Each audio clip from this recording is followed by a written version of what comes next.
like to call this meeting of the Lammersville Unified Board of Education to order at 7 o'clock.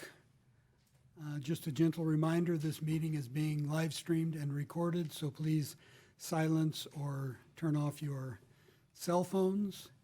And I'd like to call Assistant Superintendent Sharp forward for the Pledge of Allegiance.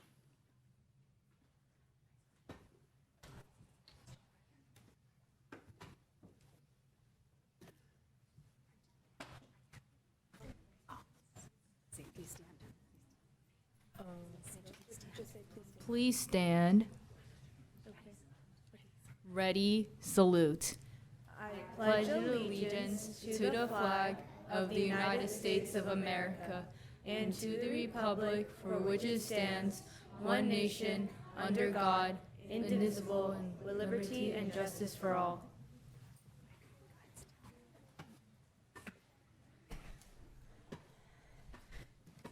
Good evening, President Pombo, trustees, Dr. Nicholas. I'm very happy to be here this evening to have an opportunity to introduce you to some amazingly talented young middle schoolers who were part of our honors ensembles that took part in the county honors program.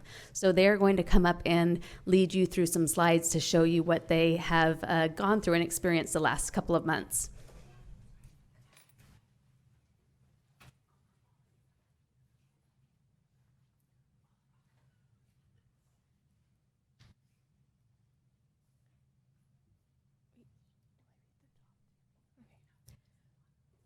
Each student practiced and recorded audition materials provided by the county and submitted them to be judged. Student auditions came from as far as north as Stockton and as far south as Escalon. Students attended rehearsals every week for 5 weeks. They were led by the guest conductors that were invited by the president of the band, orchestra, and choir honor groups. Students enjoyed making new friends from across the county. They also enjoyed learning more advanced techniques that they could take back to their own groups. So here's just a brief video clip of, I believe it is the choir you're going to see, but you get to see how many kids came together for this great event. Keeping in mind there was choir, orchestra, and band, but you'll have just a clip for choir.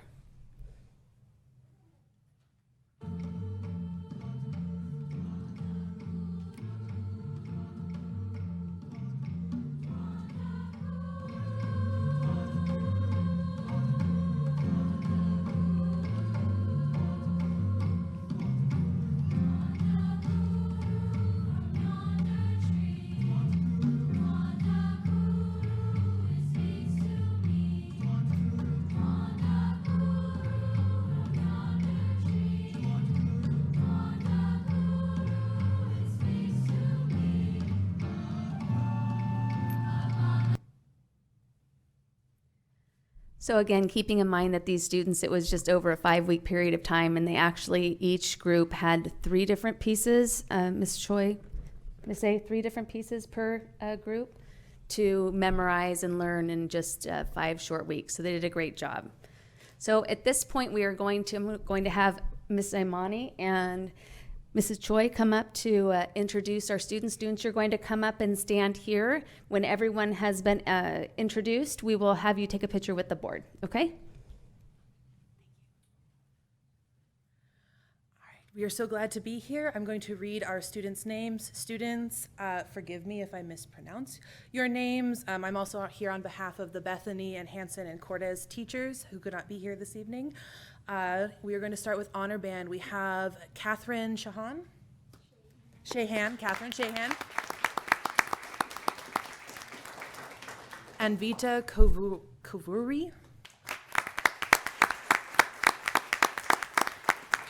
and Divya Seshagiri.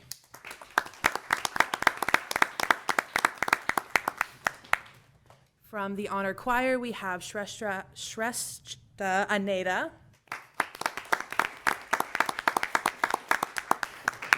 Maxwell Balbine,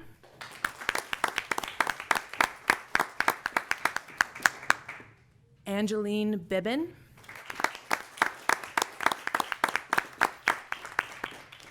Isabel Espinoza.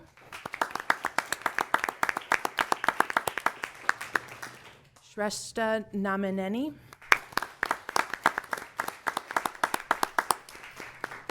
Siri Neti.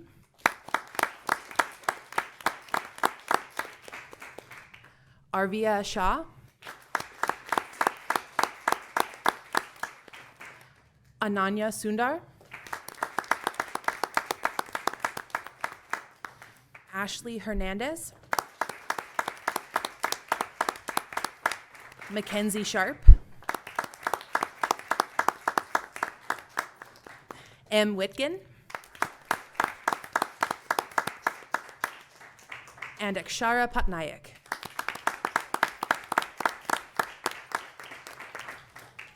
And the names of the honor orchestra students. These students participated through the Mountain House Suzuki Strings program and were able to be a part of the County Honor Orchestra as well. We have Hayun Yang, Stephen Tang, and Stephen was the concert master of the orchestra, which is the first chair, first violin. So good job, Stephen. And Arshia Chalalil Srijith, David Anchanatu, Dion Palat, Devna Palat,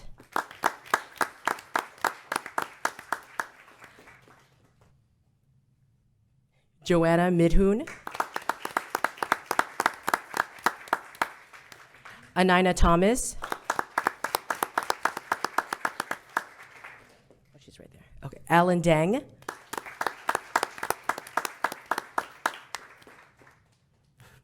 And Ellie Calabuso.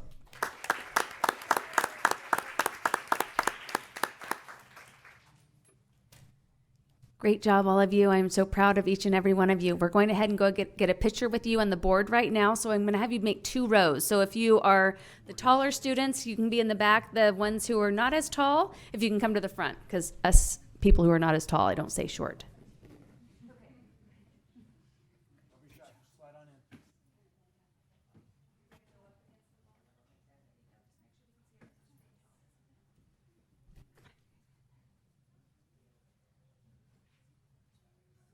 Yes, parents, if you'd like to take a picture, now's the time.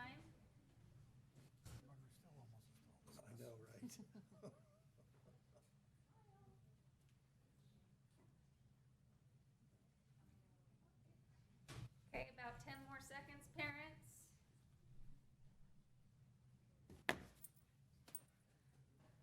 All right, one more round of applause. Great job, girls.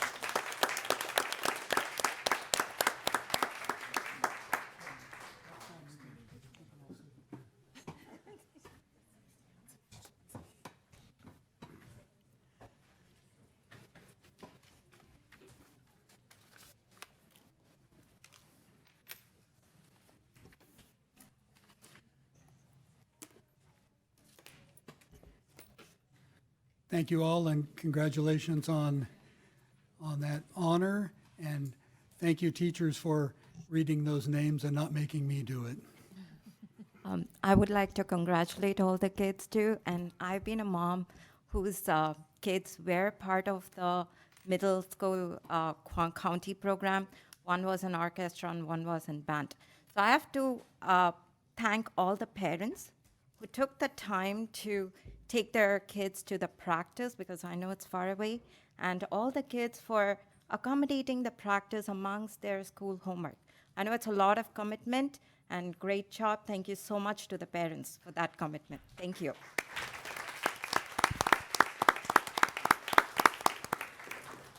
Further comments from the board? Fantastic job. Congratulations. Congratulations. Good job. Thank you. And anyone who would like to leave at this point, you're more than welcome to do so. If you'd like to stay and watch our riveting meeting, you may do that as well. We'll give you a moment to step out, those who choose to. Thank you.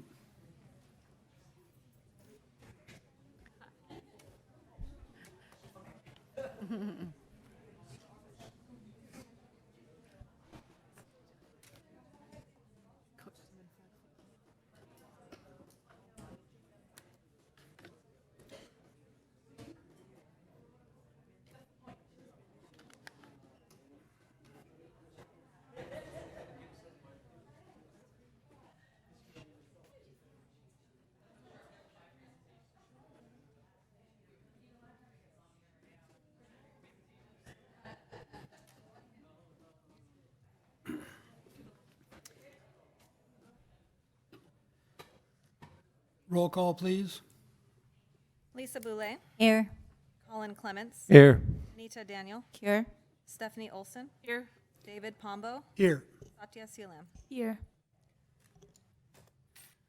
Item 3, approval and/or corrections to the agenda. There are none. Move to. The agenda? Second. On a motion by trustee Olson and seconded by trustee Clements, student preferential vote. Aye. All in favor? Aye. Opposed?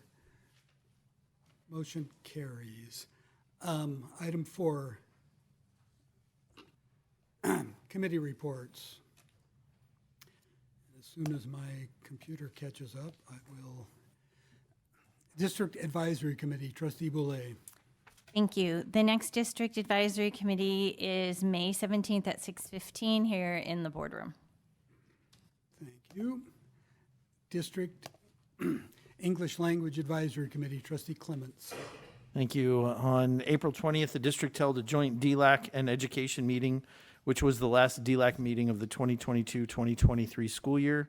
During the meeting, Mrs. Busatil led the celebration of accomplishments of students for things like reclassification from being an English learner to a fluent English proficient status.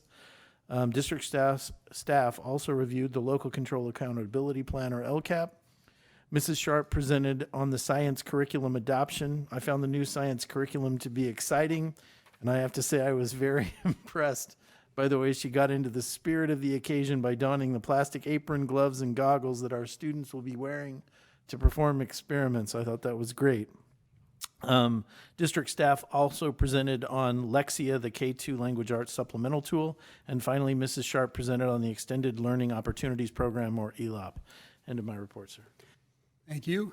And the Education Committee report is largely the same report since we had a joint meeting. I will just note that later in the agenda, we will be asked to approve both the Lexia and science curriculum adoption. And that concludes my report. Facilities Committee, trustee Olson. The next Facilities Committee meeting will be tomorrow evening, May 4th, 6:30 p.m. here in this boardroom. Thank you. Item E, Policy Committee, trustee Daniel. None to report, President. Thank you. Safety Committee is mine, and I have nothing to report. Wellness Committee, trustee Olson. Nothing to report. Thank you. Governing Board report. Student trustee. Good evening. On the weekend of April 26th to April 26th, DECA had their international competition in Orlando, Florida, and we had one team consisting of Jim and Kim, Mahit Namburu, and Charan Batula, who placed top 10 in their event, and they placed top 10 among a pool with over 120 teams across the world. And they participated in the finance event, which is one of the hardest, and they placed top 10, and they represented Mount House on the big stage. And MHHS has AP exams this week and next week, and a big thank you to our admin, especially Miss White, for keeping everything organized and running. We had career fair yesterday during lunch. We had local community colleges, military services, and trade schools set up booths in front of the admin building, and people were walking through the hallways, and they were able to talk to representatives and learn more about what they could do after high school. And we have senior awards on Friday, May 5th at 7 p.m. in the theater. We will be honoring all our seniors and their accomplishments. And prom is on Saturday, May 6th from 6:30 to 10:30 on the Bell Boat in San Francisco. All the students will be going there on buses and back. And this is the first time prom is on a boat, so everyone is excited to have a great night. And Bollywood Dance Club is hosting their first ever Bollywood night on Saturday, May 13th. From 6 to 10 p.m.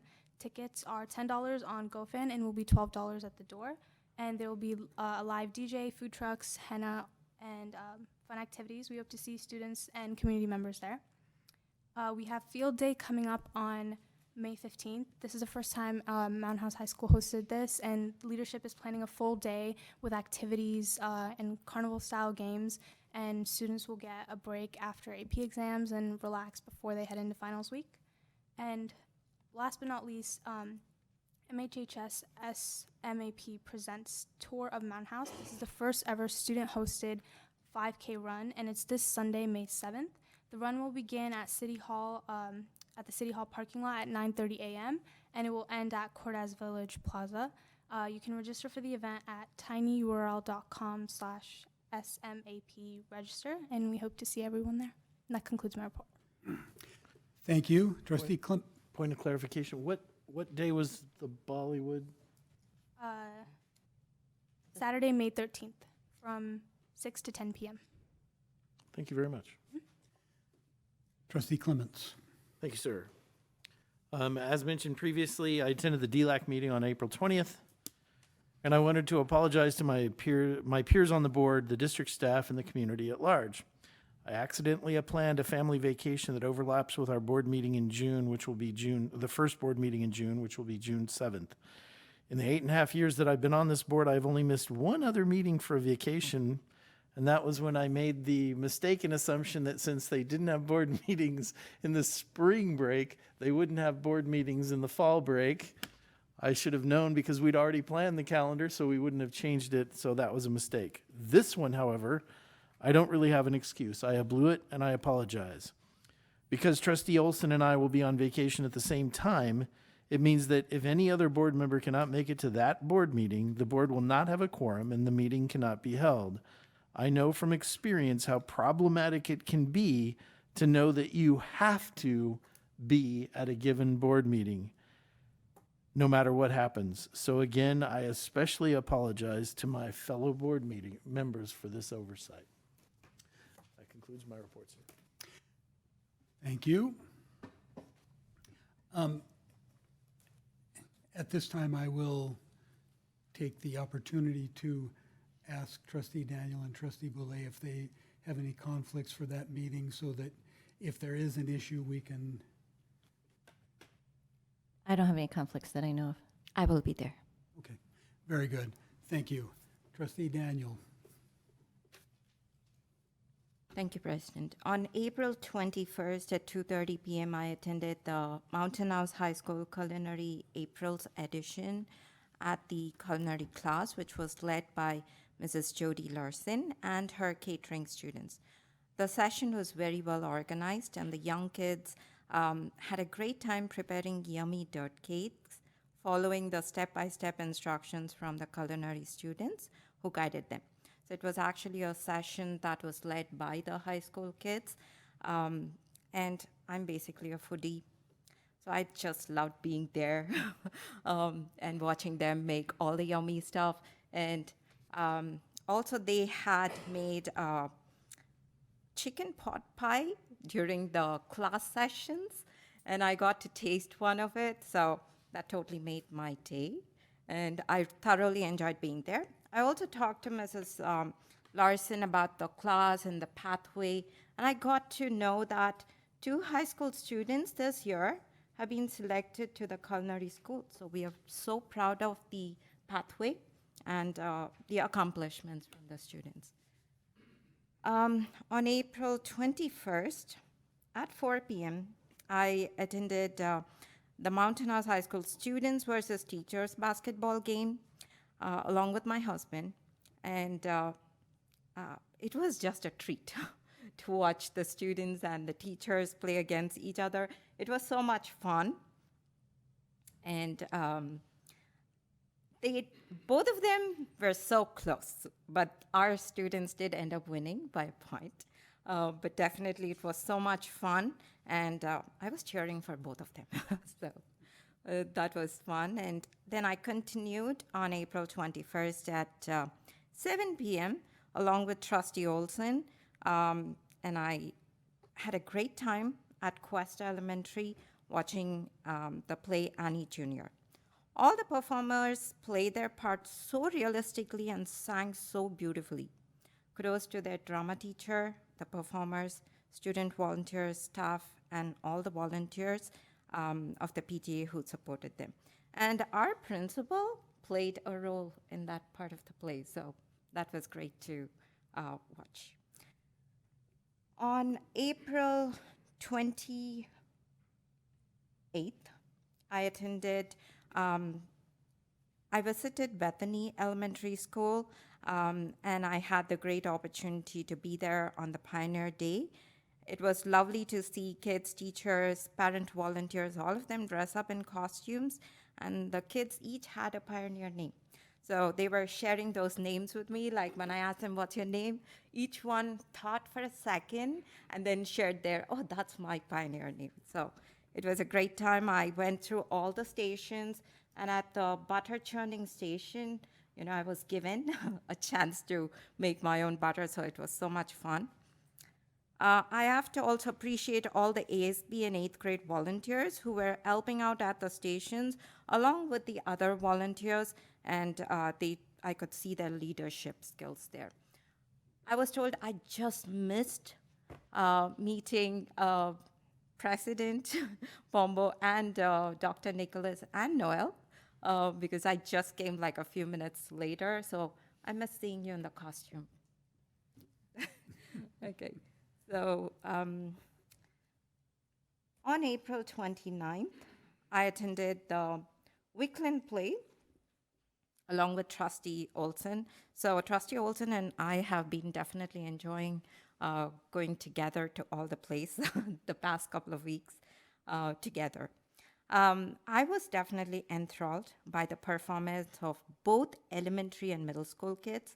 The hard work they put in by all the performers, volunteers, teachers, teacher choreographers, parent volunteers was so evident throughout the play.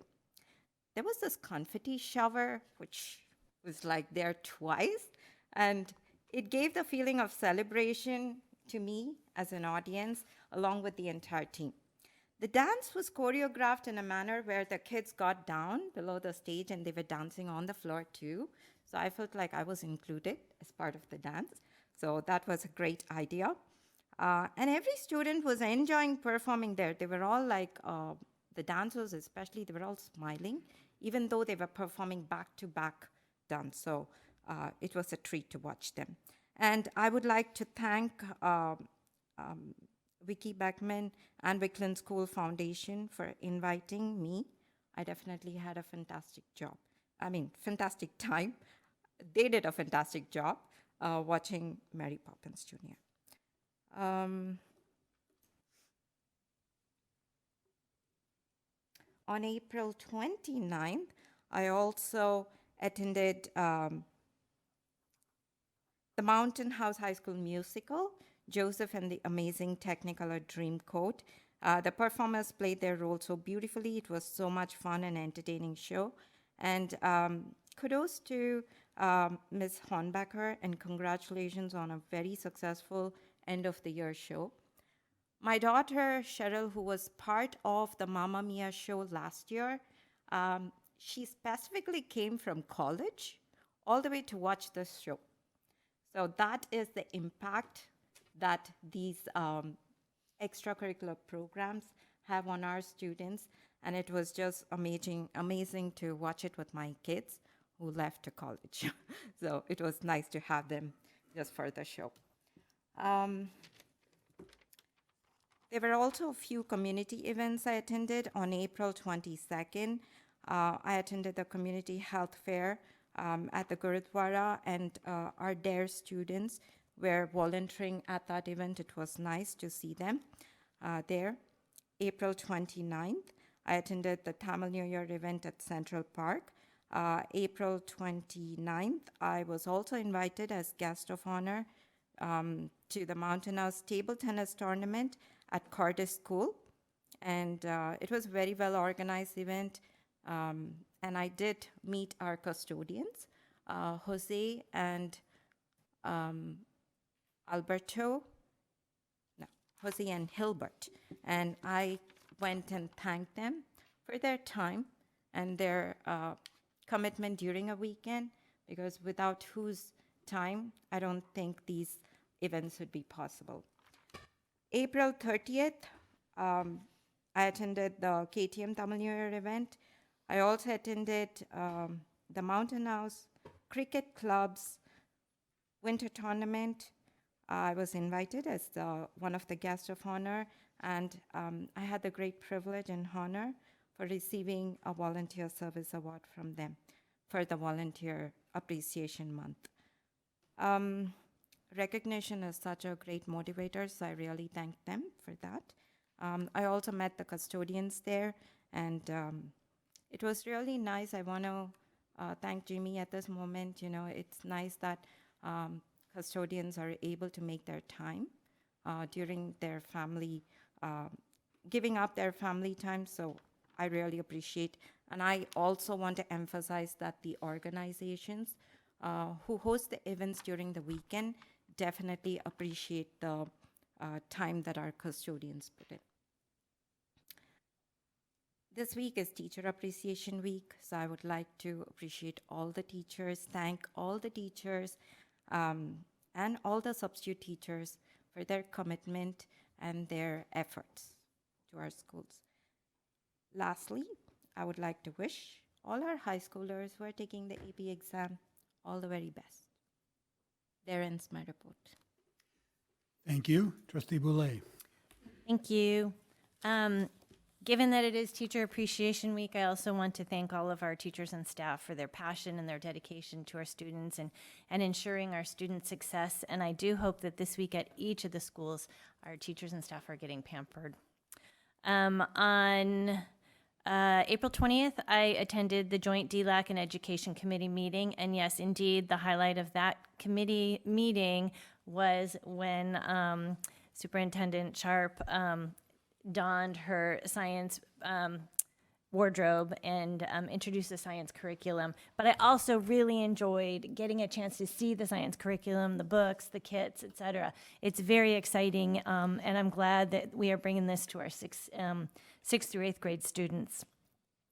On April 27th, I attended the DARE ceremony for Lammersville Elementary. And again, I'm so glad that we have this program in our school district. I think it's a great program, and I look forward to attending a lot more ceremonies in the upcoming years. After the DARE ceremony, I attended the play at the high school, Joseph and the Amazing Technicolor Dreamcoat. And one of the things I really liked about this was I have attended, I think, all of the high school plays since the beginning, since our high school opened, or since we've started having plays. And it's really amazing to see the growth of students who in years past were part of the ensemble or who had a smaller role, and now they're taking on bigger roles. And they have confidence up there on stage and really a strong stage presence. So it's great to see that growth, and that's a tribute to our teachers, the role models that we have, and our commitment to our district to continue to bring VAPA programs to our schools.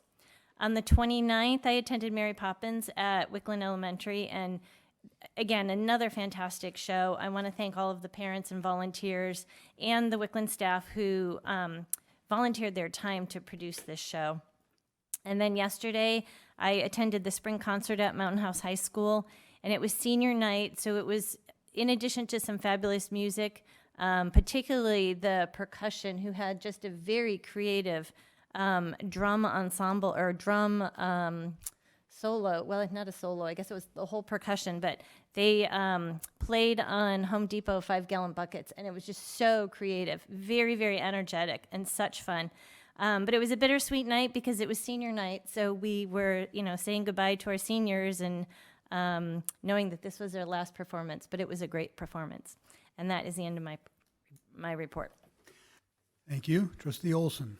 Thank you, President Pombo. I would like to begin my board report with a similar apology as Trustee Clements. When I planned the vacation, and I take full responsibility, Trustee Clements, as our families sometimes do these giant vacations, and I missed the date, and I regret that because I like to have a perfect attendance at the board meeting, so I apologize for my oversight, and I hope that it will not create any problems because I know how I take my role seriously, and I apologize for that oversight. And I also have to say that I would like to apologize for missing, in my last board report, I wanted to wish Noelle a happy Administrative Professionals Day. It was last week. And while she does not work for the board, she does a lot for the board. And even if she didn't do anything for the board, I appreciate her for all the things that she does to help our superintendent perform the role that we have asked him to perform, which is to lead this district. And so thank you so much. And I apologize for missing that last week. And I'd also like to echo the appreciation that my fellow trustees have given to our teachers in Teacher Appreciation Week. They're very dedicated. We have high standards in this district, and they rise to meet them. And they love our students, and they want the best for our students. And I would like to thank them for that. I thought about singing all of that because I attended I attended opening night. I attended again on April 23rd, then also the 27th, 28th, and 29th, Joseph and the Amazing Technicolor Dreamcoat. And I have these songs running through my head, so I could probably come up with an apology, but it would not sound as good as the students did on stage by any token, because they were amazing. And the show was wonderful. Their performance quality, the vocal quality, I can see how hard they've been working, the choreography. It was all just amazing, and I'm so grateful that the teacher, Ms. Hornbecker, and the administration at the school, the district office supports these wonderful programs, because like Trustee Daniel said, I saw students from the performance, I saw many students from Mamma Mia in the audience, and it is one big family. It's a place for, these activities we provide our students give them a place to feel like they belong, where they fit in, and that keeps them excited about school and helps them to achieve. And so bravo to that. And as has been said, I also attended Annie Jr. on April 21st with Trustee Daniel. Mr. Vieira played a role, as she said, in the play, and it was excellent. He remembered his lines, so that was good. So the students didn't have to help him out. And then I attended Mary Poppins Jr. on Saturday, May 29th. And the teacher at Cuesta, the school foundation for Wickland putting on these performances and giving our students these opportunities is just wonderful, because they did a wonderful job, and I very much enjoyed it. And lastly, I attended the spring choir, orchestra, and band concert last night on May 2nd. And as Trustee Boulay said, it was wonderful. The performances, you could tell that were pushing the kids and weren't just something simple. They had to work hard to learn what they were playing. And I really liked the last piece. The drums piece was great that she mentioned, but there was the last piece. It was actually a piece that was, the percussion piece had the main part, and the band accompanied the percussion. And I thought that was really wonderful and inclusive of the poor little percussionists that sometimes don't always have much to do in some of these pieces. And they found a way to highlight the talents of all of our students, and it was wonderful. And that concludes my report. Thank you. I would like to start out by echoing the sentiments of my fellow board members in wishing a wonderful teacher and staff appreciation week to all our teachers and staff. They do a wonderful job year-round, and they really deserve recognition every day, but I know this is the week for it, so thank you. On April 20th, as has been mentioned several times, I attended the Education and DLAC meeting. On April 27th, I attended the Lammersville Elementary School DARE graduation, and then rushed to the high school to watch the production of Joseph and the Amazing Technicolor Dreamcoat. It was really great. As has been mentioned already, it's great to see the kids grow from year to year, and really the whole drama team grow from year to year. Every year the plays get better and better, which doesn't seem like they could, but they do. Then on April 28th, I attended the Bethany Elementary Pioneer Day, and as Trustee Daniel mentioned, I was in costume, which is really just what I wear every day that I don't wear a suit. And then in the evening, I attended the Wickland Elementary Mary Poppins Jr., which was a wonderful play. I really enjoyed it. And on April 30th, I too attended the Mountain House Cricket Club Awards, where I was also honored with a community service award by the group, which I'm very appreciative of. Moving on to item 6, receiving of public comments. The entire board appreciates hearing from members of the community and public at large. The board shall give members of the public an opportunity to address the board either before or during the board's consideration of each agenda item.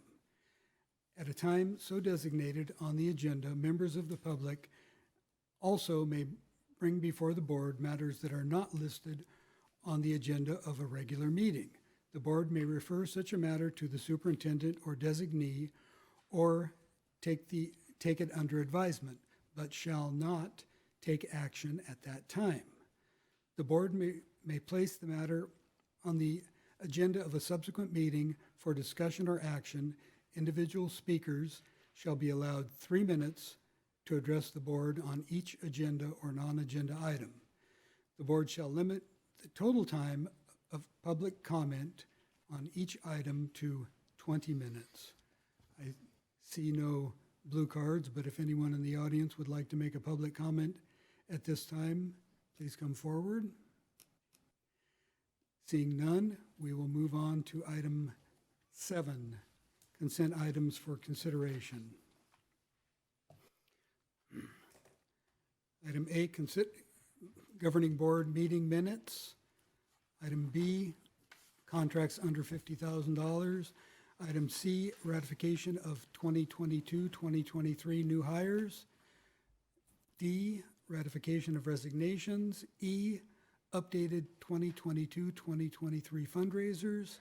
F, approval of early high school graduation or reduction of graduation requirements petitions. And G, ratification of school-sponsored overnight trips. Would any member of the board like to pull any of these items for discussion or separate consideration? Move to approve consent items. Second. On a motion by trustee Boulay and seconded by trustee Clements, student preferential vote. Aye. All in favor? Aye. Opposed? Motion carries. Item 8, district administrative report. Point of order, trustee. Yes. Yes, board clerk Olson, please do the honors. Thank you. I'd like to welcome the following new employees to the Lammersville Unified School District family. Martha DeJesus, Special Education Paraprofessional. Francisco Garibay, K-8 Lead Custodian. Michelle Hitzman, Administrative Secretary. Dan Liu, Food Service Worker. Jamia Reyes, Special Education Paraprofessional. Mystify Rika Fort, Food Service Worker. And I'm assuming no name given is not part of that, so it's Sharmila Santosh, Special Education Instructional Aide. Welcome to the Lammersville.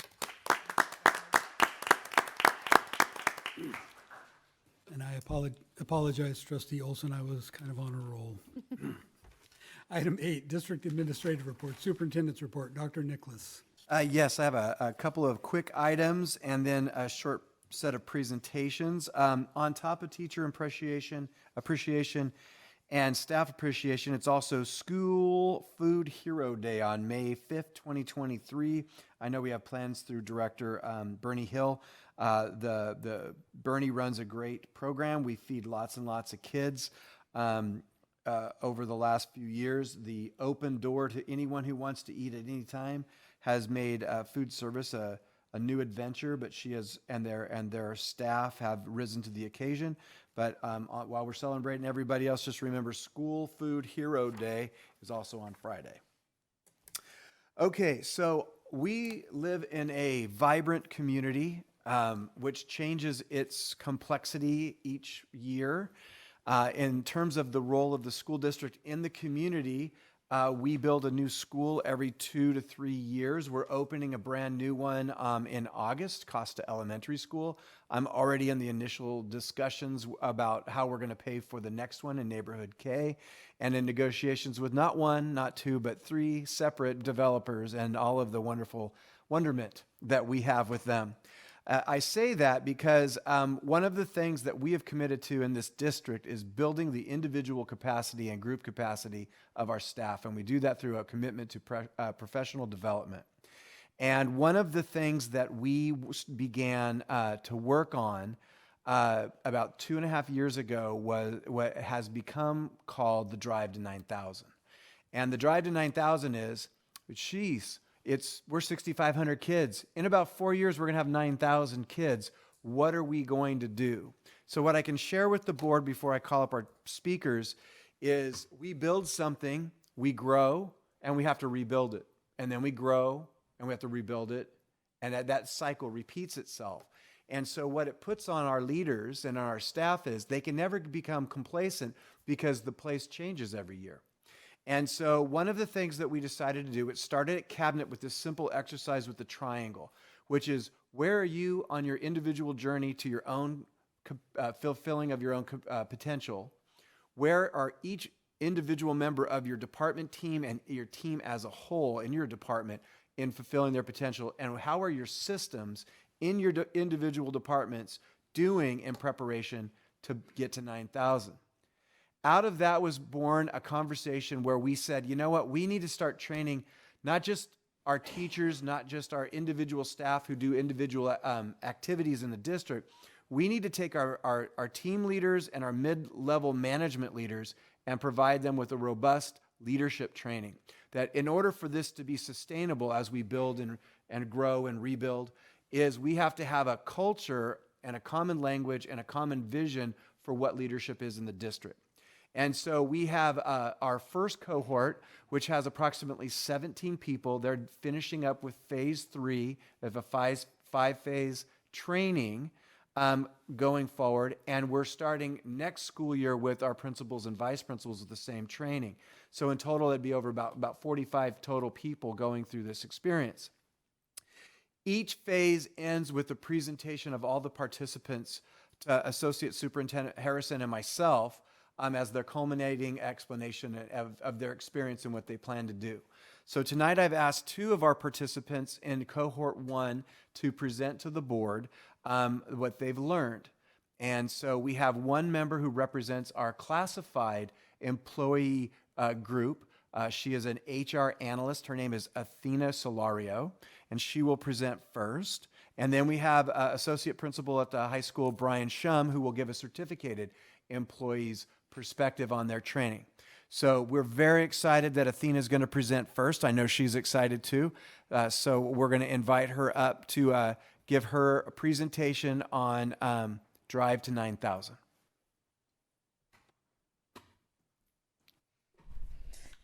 Okay.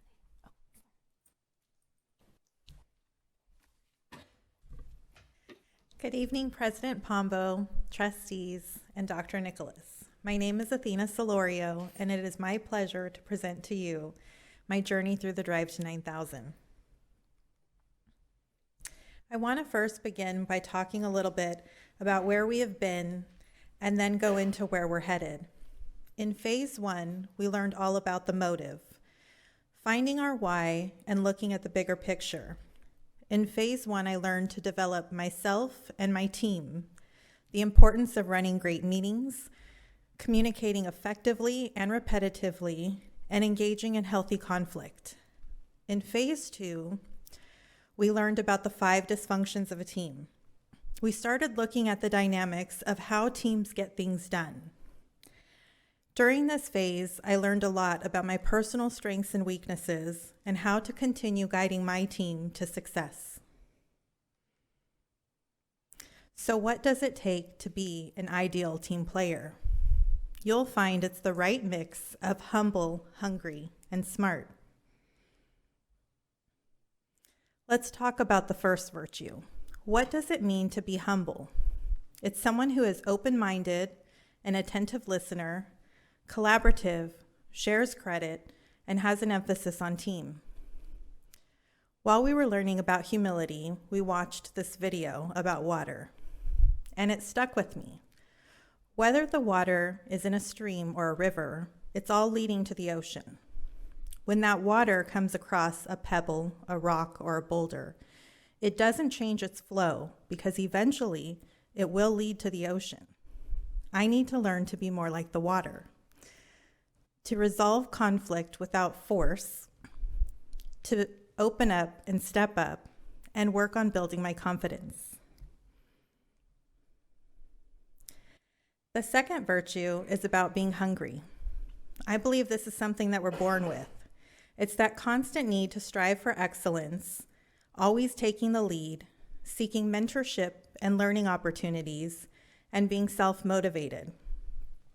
I would have never thought of seeking mentorship and learning opportunities as something that made you hungry, but now I do.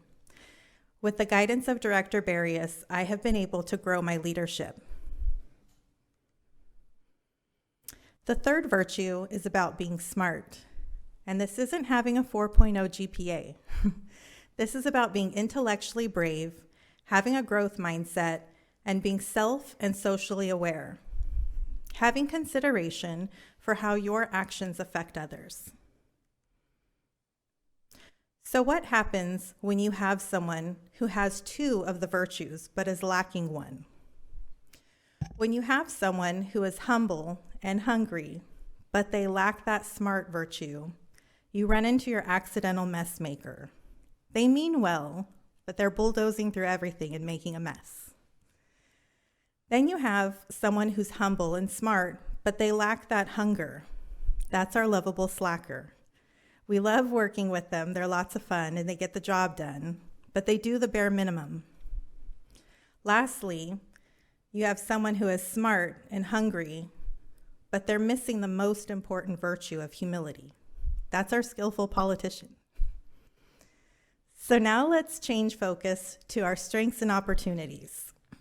I identified 5 areas that I wanted to work on.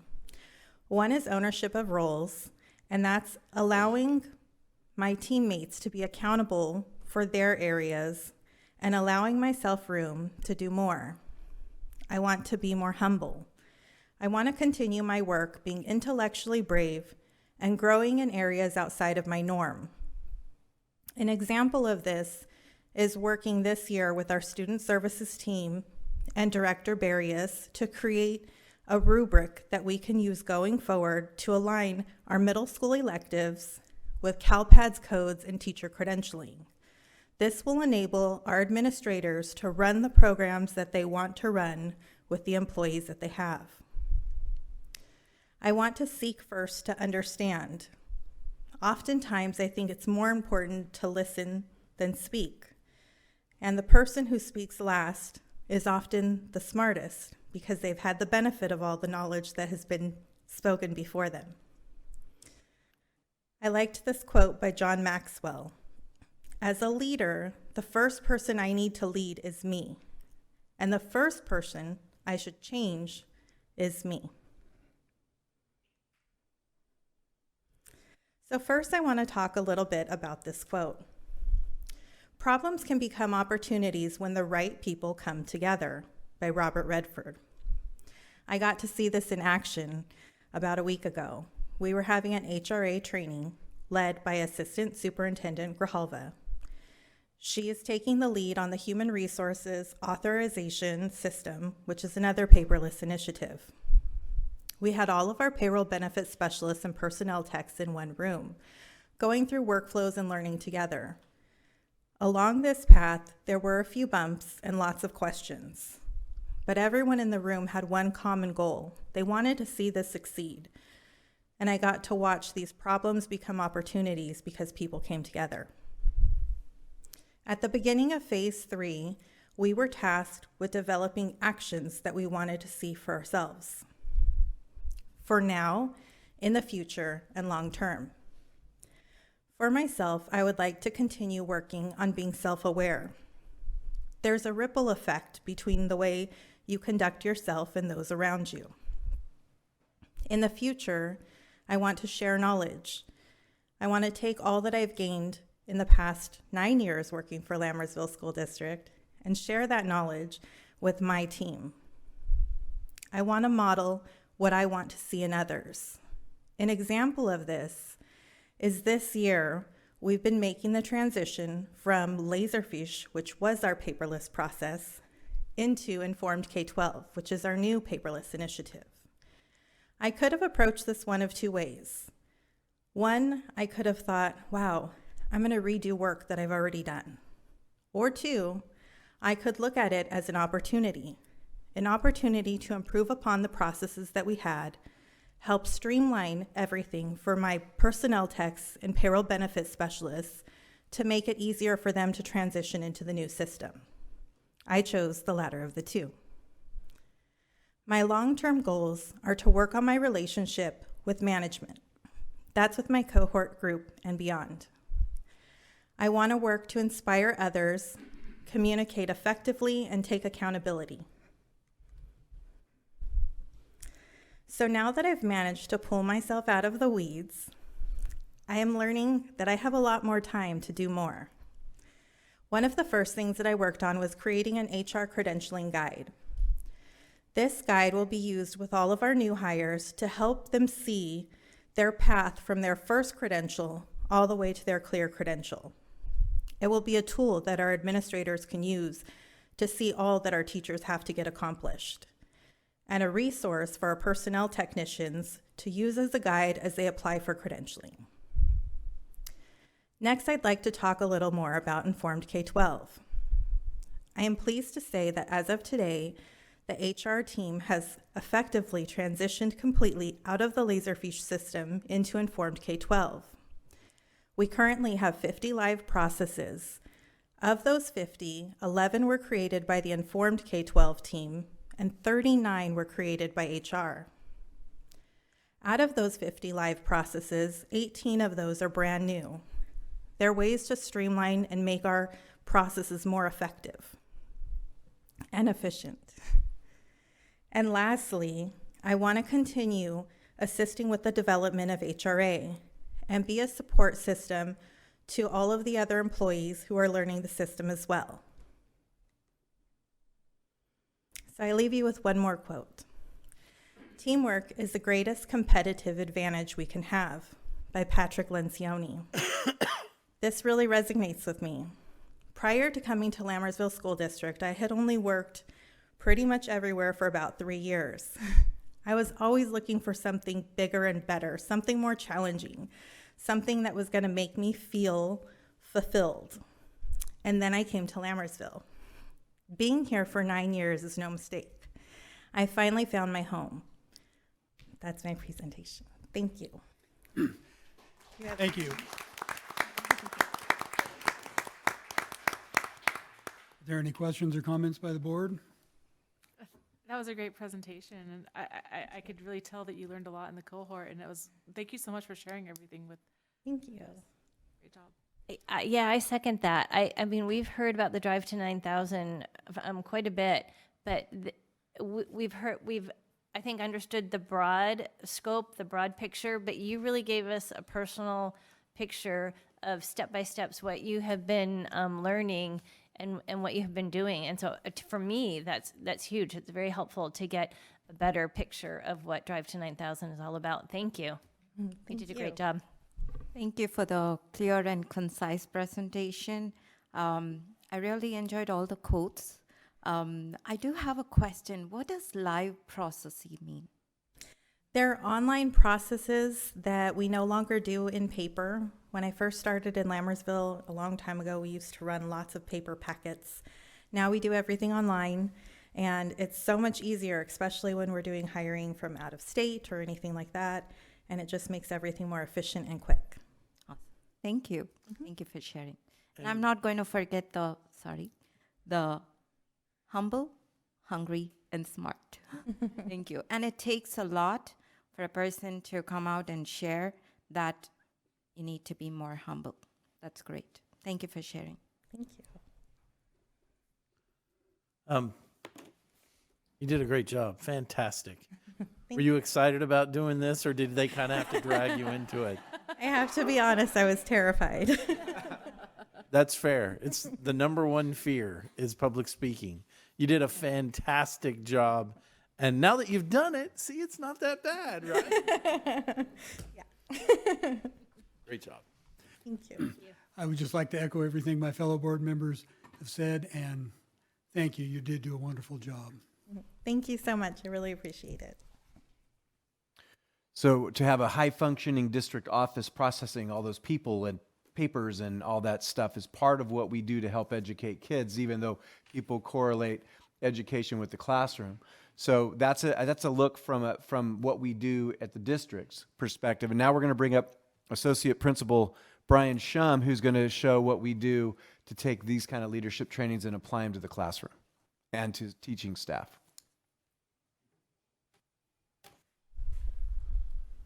All right, good evening, President Pombo, trustees, Dr. Nicholas. Thanks for having me out tonight and giving me the opportunity to present. So I'm going to take you through my presentation from the latest round 3. I'm going to review what I covered in the previous round 2, some of my goals, give you some updates there. And I'll talk about my goals moving forward out of round 3. So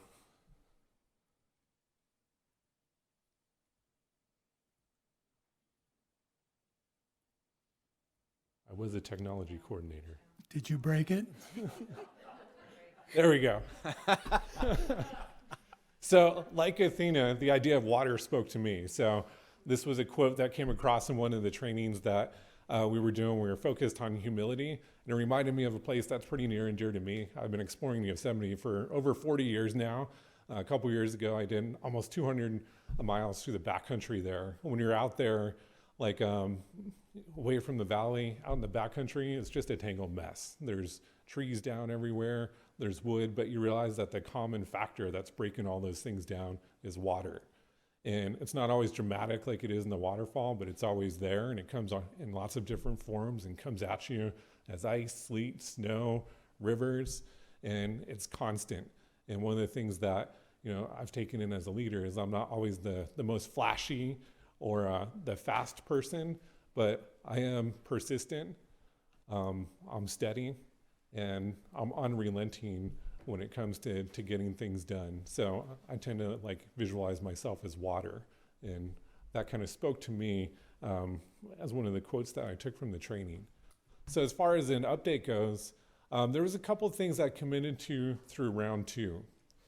So I'll get to those in a second, but if you look over on the right-hand side, one of the things that we did early on the drive to 9,000 is we took a DISC profile, and that looked like at 4 different domains of our personality, and all of us on the leadership team took it to see where we landed on that. And my DISC profile, I was kind of evenly divided between the support and reliability areas. So some good balance there. And I realized with that, and it points out some of the strengths that you have as an individual and as a leader, and it also points out some of the challenges that you have.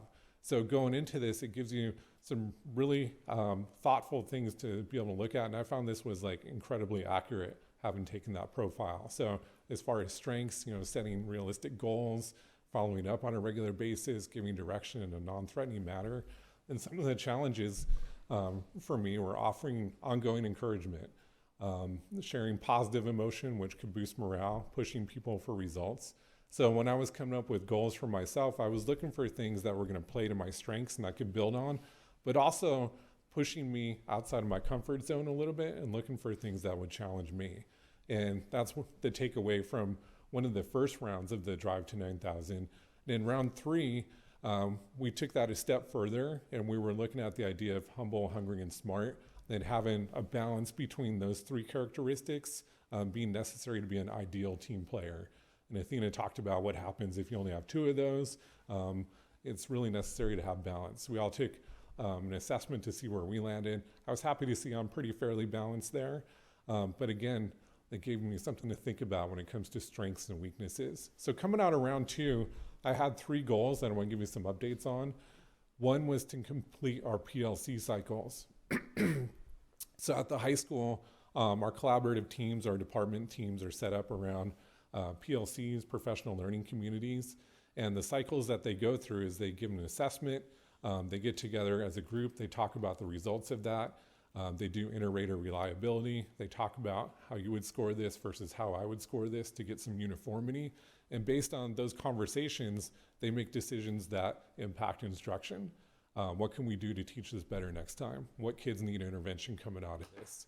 So one of the goals I had was to complete those PLC cycles and have a way to track them and see where they were happening, where they weren't, to offer some support.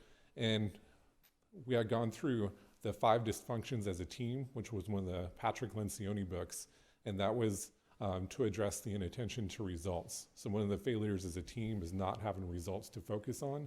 So by completing those PLC cycles and finding a way to focus on those, we were able to do that.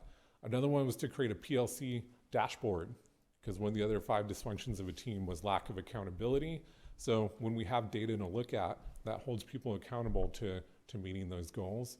And another one was cascading messaging. So we found that, we were having a lot of conversations in our leadership group, but the message that our leaders took out weren't always, the things we had discussed in our meetings. So we looked at a strategy of cascading messaging that I'll share with you to address that idea of lack of commitment. So I'll show you how we met some of those goals. Goal 1 was to complete the PLC cycles and a PLC dashboard.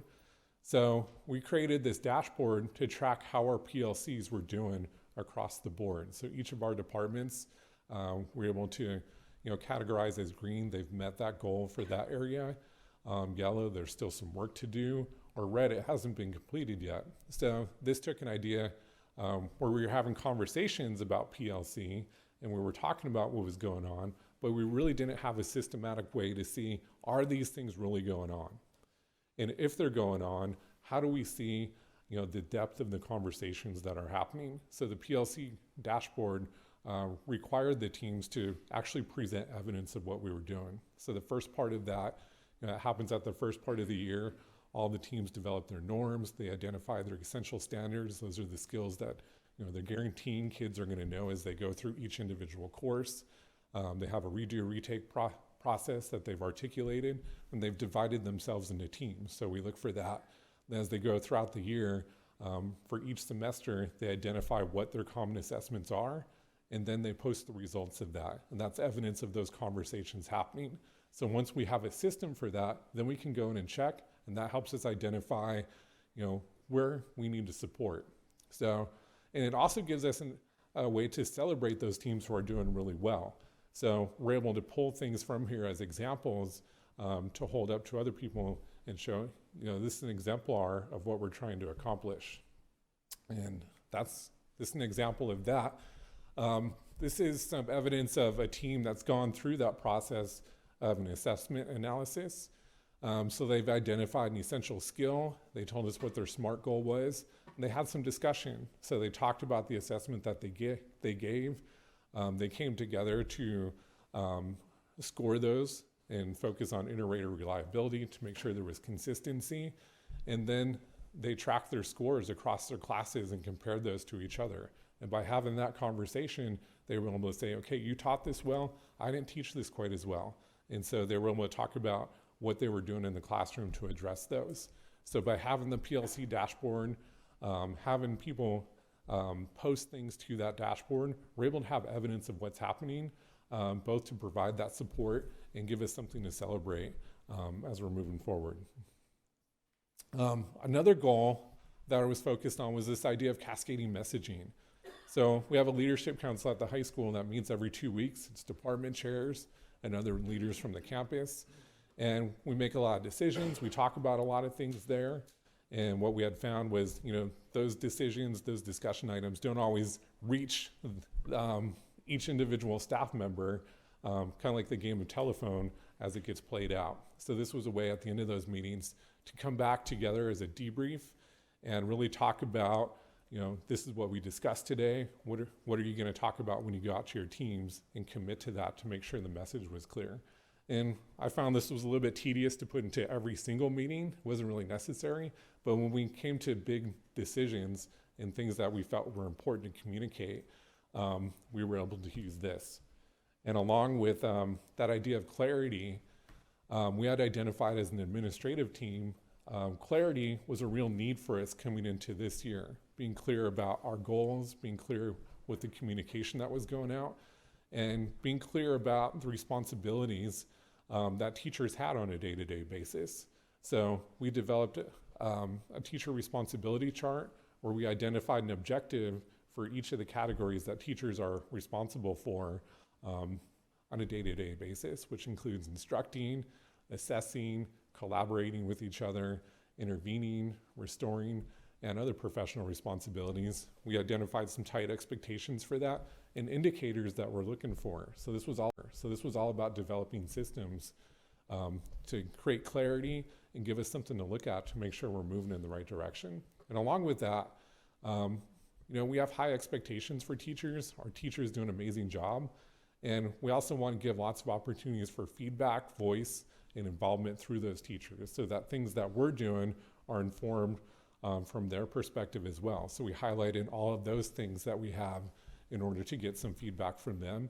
And also teacher recognition. We try to do a lot of things where we're recognizing the amazing work that they're doing on a day-to-day basis. So that's kind of an update on some of the things that we were able to put into place over the last year that came out of the process of the Drive to 9,000 and looking at those 5 dysfunctions as a team. And they also, on a bigger kind of picture idea, got me thinking more about systems. So I taught in the classroom for a long time. I was a member of the coordinator team here for a long time. I know instruction, but I wasn't quite comfortable as an administrator or a manager. That type of skill was new to me. So going through that really helped me see myself where I fall, and it helped me realize that there's no one profile of what an administrator or a manager looks like. We all have different strengths based on our personality, and it's all about finding those strengths and how to play them up in the role that you're serving. So also made me really think about systems and how these things fit together and how we can create things that are going to be ongoing and things that are going to work over time regardless of who comes into that position. So coming into this year, we identified 3 big goals as a school, 2 instructional and 1 having to do with PLCs. And we really started bringing in a lot of data connected to those to make sure that our conversations were based on something where we could really make decisions based on what we were seeing, and there was evidence there. So what we're looking at here is DF rate over time by department. And up on the top, this is from this year. So you can see consistently, DF rate is one of the ways that we track the success of our students. We want our students to achieve at least minimum competency, a C in their courses. And DNF rate to us means that these are people who need some intervention. Something's missing there, and we need to reach out to those students. So over the course of this year, through each progress reporting time, we've had a pretty consistent DNF rate. And on the bottom, you can see how that compares to last year. So you can see some evidence of the systems being put into place having some effect. So Q3 report card, which is the most recent data we had, at that point, 26% of our students had a D or F, at least one, and that compares to last year, where almost 32% did. And if you look at the numbers there, 622 students at this time last year had a D or F. It was 557 this year, and that's with the addition of almost 200 more students at the high school. So we've reduced that systematically by really having that focus. This shows that same DF rate by department for the Q3 report card this year compared to last year. So this makes it really clear that there's been some change, and this is due to the hard work of the teachers and a collaborative effort of them looking at it and being consistent and persistent with looking at that data and thinking about where we're going with that. So last year at this time, just over 13% of students overall had a D or F, and that's down to about 7%. You can see by department, and the biggest changes were in our special ed department and math. And our math team has been extremely hard at work this year, in particular, really focusing on tight instruction and assessment and intervening with students. So that's a collaborative effort to bring that down, and we have evidence of that having an impact. This shows math specifically. So I think one of the most important classes we have at the high school is Math 1. We have students who come into the high school and go into advanced math. Math 1 tends to be those students who don't like math. They don't have a strong math background. I think it's one of the toughest classes on campus, but one of the most important ones to catch those kids and have them be successful and move on with a solid background into those other math courses. So if you look at Math 1 in particular, last year, almost 27% of kids had a D or F. That's down to 17% this year. And you can see during quarter 2, almost half of our kids last year were having a D or F in math. So again, by putting those systems in place, gives us something to track, something to focus on, and we can see the impact of that over time. Another thing that we brought in to really track how we're doing on things is tracking walkthrough trend. And walkthroughs are when an administrator goes into a classroom. We might be there for 5, 10, 15 minutes just seeing what's happening in the classroom. And coming out of COVID, we decided to focus on 4 good first teaching skills. You know, things got kind of wonky during COVID. We brought a lot of new people on board, and we decided coming out of that, we really had to focus on good, solid instruction. So that consists in objective, communicating to students what they're learning during that period and how they're going to demonstrate having learned it. Having a hook, connecting the content with them somehow, just a quick pitch, a content literacy strategy that involves them in reading, writing, speaking, or listening, and a check for understanding. Now that we've taught these things, how do we see that students are actually understanding it? And if they don't, what do we do about that? And having some action on that. So we go into classrooms and get a snapshot of how that's happening over time. So over on the right-hand side there, you can see what that trend looks like. And I'll show you how that compared to last year as well here. So we can see some consistent improvement in that. We see more of a presence of those strategies we're expecting, and some consistent improvement there. So I'll also point out this improvement happened with 26 new hires at the high school this year, many of whom had no previous teaching experience. And again, that speaks to a collaborative effort for the coordinator team who's welcoming these teachers as they come into the district, department chairs who are working with them to get them caught up on some of the curriculum expectations, their collaborative team members who are helping them lesson plan on a day-to-day basis, and that consistent messaging that we're doing about what good teaching is and what we're expecting. So we see some improvement happening there. Another system that I put into place this year really focused on our struggling students was the Mustang Shadow a Student Challenge. So started this with the idea that some of our students are struggling.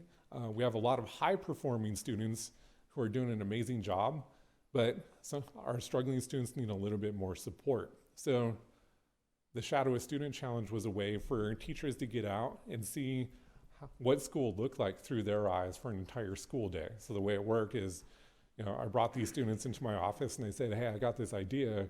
You know, you're gonna have a teacher who picked you. They wanna follow you for an entire school day. And I wasn't sure how they were gonna react to that. They were gonna think it was weird. But across the board, every single one of them thought it was an awesome thing. And they felt like they had won the lottery by being picked by this teacher. So I was happy with that. I weren't sure how they were gonna take it. So it's a 3-day event. The day before, we get together with the students, our catering kids cater lunch for them. So we get together, we just have a conversation, the 3 teachers, the 3 students, and myself, just in back and forth conversation, easy going, not about school necessarily, just getting to know the kids. The next day, the teachers meet up with the students. They follow them all day long to all their classes.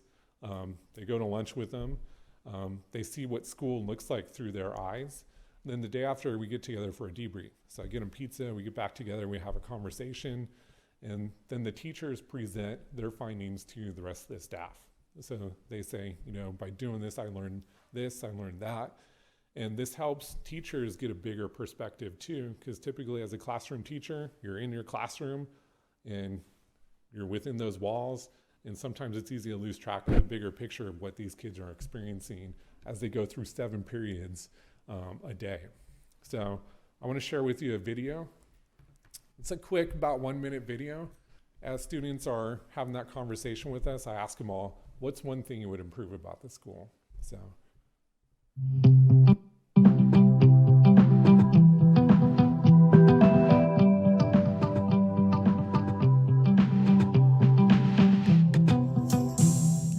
would be teachers creating a safe environment where their students can ask questions and not feel like it's dreading to do work and having to go to a certain class, but wanting to learn about it and like enjoying it.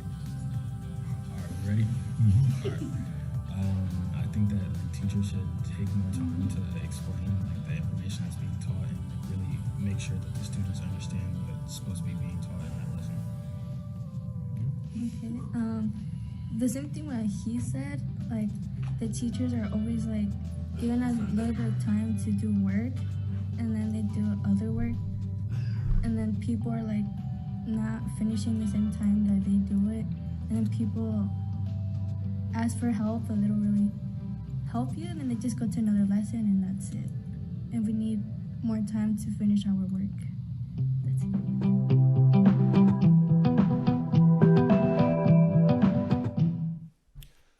So asking the teachers their perspective, then playing that for the staff and hearing from the students themselves, I think really does a good job of helping teachers understand that bigger perspective and thinking about how they fit into that. So it's another example of a system we put into place there.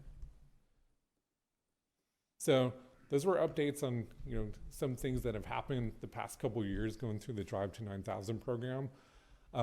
With this idea of ITL team player and being hungry, humble, and smart, I came up with some other goals to work through in the next cycle. One is to expand leadership opportunities to others by working with our VPs and teacher leaders to head school and WASC committees. So we have several standing committees within the school. We started those off this year with our new consistent Friday bell schedule with an early release. That's some of those Fridays those committees meet. We started off with administrators heading those committees, but we're transitioning those over to teachers heading those committees. And I'm working with the VPs to work with those teachers to expand those leadership opportunities and teacher voice. So that connects to that idea of developing a team and bringing them along. And we're also identifying some indicators to see, is that working over time? Another goal I'll be working on is to facilitate the department chairs in developing a learner profile focused on skill value and EPIC outcomes that they will focus on observing in students. So that's kind of this idea of focusing on deeper learning. For the past couple years, we've been focused on good first teaching, those fundamental teaching skills. But if we just focus on that forever, we're not really moving forward. So, the idea of water connects to me, that flow, but I also understand that water can become stagnant if you're not constantly looking for the next step to go. So when we're thinking about being hungry, where do we go next? We're involving teachers and figuring out, what's that ceiling? We've talked about the floor. That's the good first teaching strategies. Where do we really want to get them though? And that gives us something to articulate around. That gives us something to have conversations around and start pushing people to that next level. And finally, the last goal is to transition departments into integrating empowered learner elements of impact teams into our current PLC process. So for the past year, the district's been focused on impact teams, which is a model of running the PLC process. And their focus is really this idea of an empowered learner. So how can we involve students themselves in the assessment process where they're developing the success criteria, they're articulating that, they're involved in assessing each other and themselves instead of the teacher being the only one to assess them. So when we put those things into place, they become empowered learners. And we're adding that into our current PLC process to not just focus on what teachers are doing, but what role do students have in that process too, and looking at the evidence of moving towards that. So we put those together. I feel like those kind of play to my strengths, this idea of granite, water, wood, repeat, that water being that constant force moving things forward.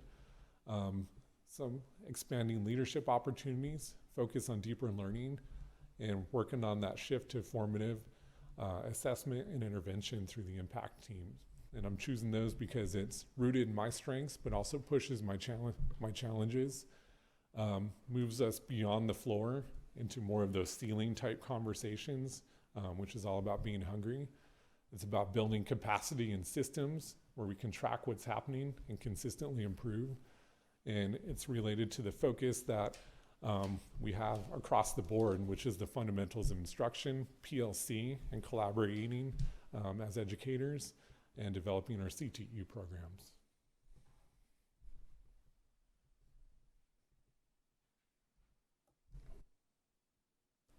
That's it. Thank you. Questions or comments by the board? The student shadowing is a great idea. Thank you. I loved some of the like the pie charts that you put in to create the dashboard. I mean, it's a truism that what gets observed gets accomplished, but what gets measured gets done right. And being able to see where you stand and how far you've come and how far you have left to go. Great job. Thank you. I agree, and I really like that, in this drive to 9,000, I think that what you said at the beginning of your presentation is really critical to establish systems that aren't people dependent, because education is fluid, people are coming and going, moving all the time, and so to have a system in place that can just, smoothly transition from one leader to the next or one teacher to the next is really great. So, thank you. And I do like the data that you've presented just in the few charts that you have shown us, and you can tell from that data that those systems are working. And I imagine they're just going to get better as time goes on. So yeah, good work. Thank you. Thanks. Thank you. Ms. Lario and Mr. Shum, thank you very much.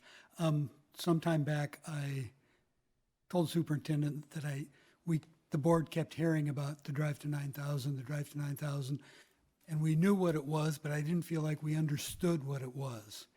And I think you both did a really wonderful job in helping us to understand what it is and how it works and why it's a necessary component to the district. So thank you. Thank you. Thank you. Mr. President, so there are 15 other individuals who have gone through this training. So the two individuals tonight explain what they're doing in their own individual sphere of influence, but then multiply that by an additional 15 people. And I'd like all the folks that are going through the phases right now, the first cohort group, if you're in doing the Mary Hopewell training now, please stand up.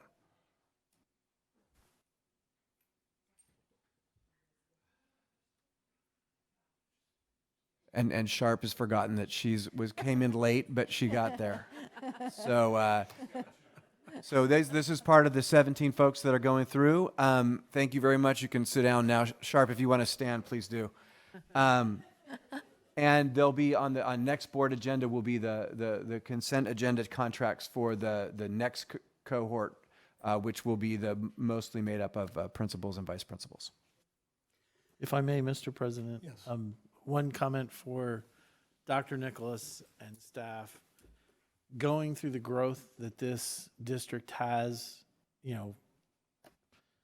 since 2003, and all of the challenges that come with that growth, it would be easy to say, drive to 9,000. We're doing good just to survive this growth and build a school and do this, and just getting people paid and all of this is a major accomplishment. And the reality is getting the students educated, getting the student learning and achievement results that you achieve, and building the schools and all of that is in fact a major accomplishment and huge kudos. But to have the foresight to say, you know what, this isn't scalable. We cannot, we have to actually map out how we're going to manage this process for success, for the success of the students, from now until, full build out, if you will, for lack of a better term. So kudos to the leadership for seeing this, because it's not like the board said, oh gosh, we need this. It was Dr. Nicholas and team saying, oh, we need to do this. And so kudos for the foresight, and to the team, kudos for having the energy and stamina, and teachers as well, all teachers, to have the stamina to say, not only are we going to succeed today, we're going to build the foundation for success tomorrow. So thank you very much. Congratulations. Fantastic job. Indeed. Item B, district maintenance and operations. I had a couple pictures of Costa. Yeah, so we'll go real quick. I was on the site. I got to wear a hard hat today and a bright vest. So this is kind of the campus proper. We'll go to the next slide. This is another shot of the campus proper. And this is the landscaping. I was very excited to see that plants are coming. And this is the inside of the multi-use room gym. And that is my report, Mr. President. Very nice. Thank you. Now on to item B, district maintenance and operations report. Mr. LeGrand. Good evening. Thanks for having me. It has not been a fun few days to be part of the M&O department. We had an issue with the baseball field between the sprinklers and the rain. The infield at the varsity field is really flooded today. We did our best to go out there and try and get the water off, but we spent 2-3 hours, and around lunchtime we had to call it, and then they had to move the game over to Cordis, unfortunately. I contacted our grounds company. They're going to be here tomorrow to check what happened and what's going on with the sprinklers there. We're also having problems with the pool heaters again. They was down for a couple days. I'm sure maybe a couple of you heard about that. Got it fixed yesterday. But the pool, it only warms about a half a degree every hour or two. So much water. So it took till today. At 2 o'clock today, it was up to 77 degrees. So it's usable as of this afternoon. This afternoon, we had a lead custodian meeting at Hanson. We talked about summer cleaning, equipment care. We introduced our new lead custodian at Cuesta to the group.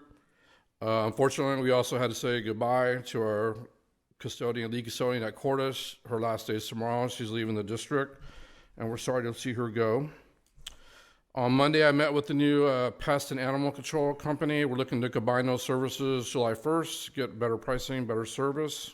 Right now, we have 2 companies to do those. Also on Monday, Sean and I met with reps from the Sheriff's Department about looking to improve the radio coverage in the district, specifically around the high school. The rest of the district seems fine, but they have issues when they're on Mountain High School, on the high school campus, especially when they're in the A building and the C building. So they gave us some device that Sean and I had heard of. We were in contact with our radio company to try and get that installed at the high school to help them out. I received the chemical report from Keenan. They were here over spring break doing our annual chemical inventory. These are all the school that every school got looked at. They looked at custodial rooms and kitchens at the K-8s. And then at the high school, they also looked at the art room, ceramics room, maintenance shop, pool room, science lab, and the theater shop. So pretty thorough. And our rating is in terms of hazardous communication, we were rated effective. In terms of chemical hygiene, we were rated effective. And in terms of hazardous waste, we were rated effective. So effective across the board. So kudos to us. We still have our epic interns on Thursday and Friday, 3 gentlemen. Tomorrow they'll be working in the warehouse. Friday we'll see how the weather is. If the weather cooperates, we'll be out working on the fields again. Updating our projects, the fencing at fencing at Lammersville. I issued the notice to proceed. I approved the submittal for the chain link. I approved the submittal for the metal fencing. The contractor is procuring materials now. We're going to do a site walk next week, and I should have an updated construction schedule next week. So that project's going to be up and rolling here pretty soon. The CalShape money, all the initial rooftop inspections are done in the whole district. The contractors ordered new thermostats. Pretty much every room in the district is going to get a brand new thermostat. In the K-8 schools, we're still trying to determine if they will work for some of the large equipment at the high school because those mammoth units are pretty big. The little tiny thermostat might not be enough, but we're still working on that. Once they arrive, the crew's going to work at night, work a swing shift, and they're going to go into every single classroom and replace every thermostat in the whole district and do their air balancing. That's where we're at with that.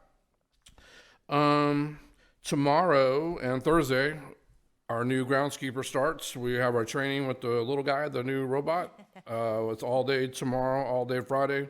We're going to go around. He's on the charger right now over at the warehouse, getting ready to go. and the iPad and everything's charged, ready to go. They're going to run and help us set up all of our fields, and it gets programmed in an iPad, so we don't have to do it once. And then if they go out to Questa, do a soccer field, you hit a button, it'll do it automatically. So it's only a one-time thing. So happy to get that rolling. Staffing update, we did interviews yesterday for warehouse and custodial positions. The good news is I think we found someone for the warehouse. We offered them a position. Hopefully they accept, knock on wood, and get that finally off my plate. We currently have 6 custodial openings. So we have the lead custodian at Chorus, as I mentioned, evening custodian for this building in the PDC. We have a Tuesday through Saturday position at the high school. And then now all 3 positions for Costa are posted, the lead and the 2 evening positions. So a total of 6 positions we're looking for. And that's my report. Happy to answer any questions. Questions or comments by the board? Thank you all. And I would just like to request that you let the superintendent know when Jim E. is going to be working on a field. Some of the board members might like to come out and witness the... If you're available tomorrow, we're starting at 7 a.m. You're welcome to come with us. If you can't make it, I'll bring some video to the next meeting. How about that? Fair enough? Great. Cool. Thank you. Thank you. Thanks, Jimmy. Moving on to item 9, action items. Consider approval of 2022-2023 inter and intra-district transfer requests. I'll entertain a motion. Move to approve 2022-2023 inter and intra-district transfer requests. Second. A motion by trustee Olson and seconded by trustee Boulay. Student preferential vote. Aye. All in favor? Aye. Opposed?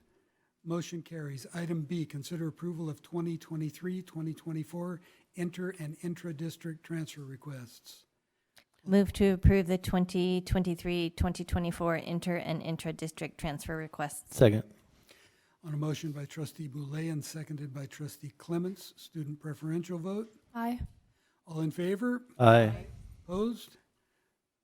Motion carries. Item C, consider approval of 2023-2024 Governing Board Meeting calendar. Staff report. We recommend approval. Move to approve. Okay, thank you. Move to approve 2023-2024 Governing Board Meeting calendar. Second. On a motion by trustee Daniel and seconded by trustee Olson, student preferential vote. Aye. All in favor? Aye. Aye. Opposed? Motion carries.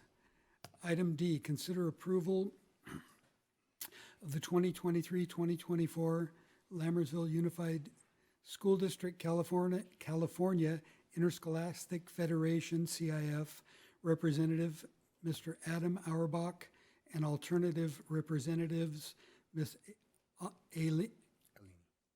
Alini White and Mrs. Renee Nunn. Staff report. We do this annually. The principal of the high school is the lead, and we have 2 alternates, Alini White and Renee Nunn. Move to approve the 2023-24 Lammersville Unified School District California Interscholastic Federation, CIF representatives Mr. Adam Auerbach and alternative representatives Mrs. Alini White and Mrs. Renee Nunn. Second. A motion by trustee Olson and seconded by trustee Boulay. Student preferential vote. Aye. All in favor? Aye. Opposed? Motion carries. Item E, consider approval of core collaborative impact teams for professional development for the 2023-2024 school year. Total cost $291,747.50. Staff report. Yes, the last board meeting, we gave a comprehensive presentation of PLCs to impact teams and how we plan to do it over time. We strongly recommend approving this initiative. Move to approve core collaborative impact teams for professional development for 2023-2024 school year. Total cost $291,747.50. Second. On a motion by trustee Boulay and seconded by trustee Olson, student preferential vote. Aye. All in favor? Aye. Opposed? Motion carries. And I said aye in my head, sorry. Moving on to item F, consider approval of new classified job description and salary schedule for piano accompanist pending ratification by CSEA effective 7/1/2023. Staff report. This is an hourly position to support our high school music program and events. We recommend it, and it is in the CSEA 610 process. So you approve it. They've got their process with Mothership CSEA, and then it'll be, we'll put it out to hire. Move to approve. Oh, did you have something? Yes, I did have a question. Is this a full-time position or an as-needed position? It's a 5-hour-a-day and evening events to support the high school music. And I'd just like to say that I think this is a great suggestion. With our music program growing as it is, having a live pianist accompany choir is so much better than the recorded music that they play with. So with having said that, I will move to approve the new classified job description and salary schedule, piano accompanist pending ratification by CSEA effective 7/1/2023. Second. A motion by trustee Olson and seconded by trustee Boulay. Any further comment or questions by the board? I have a question. So I understand this is the first time we are bringing up this request. So whose suggestion was this, if I may know? It probably came from the music teachers at the high school and Ben. Thor was going to volunteer to do it, but his fingers were too big for the keys. It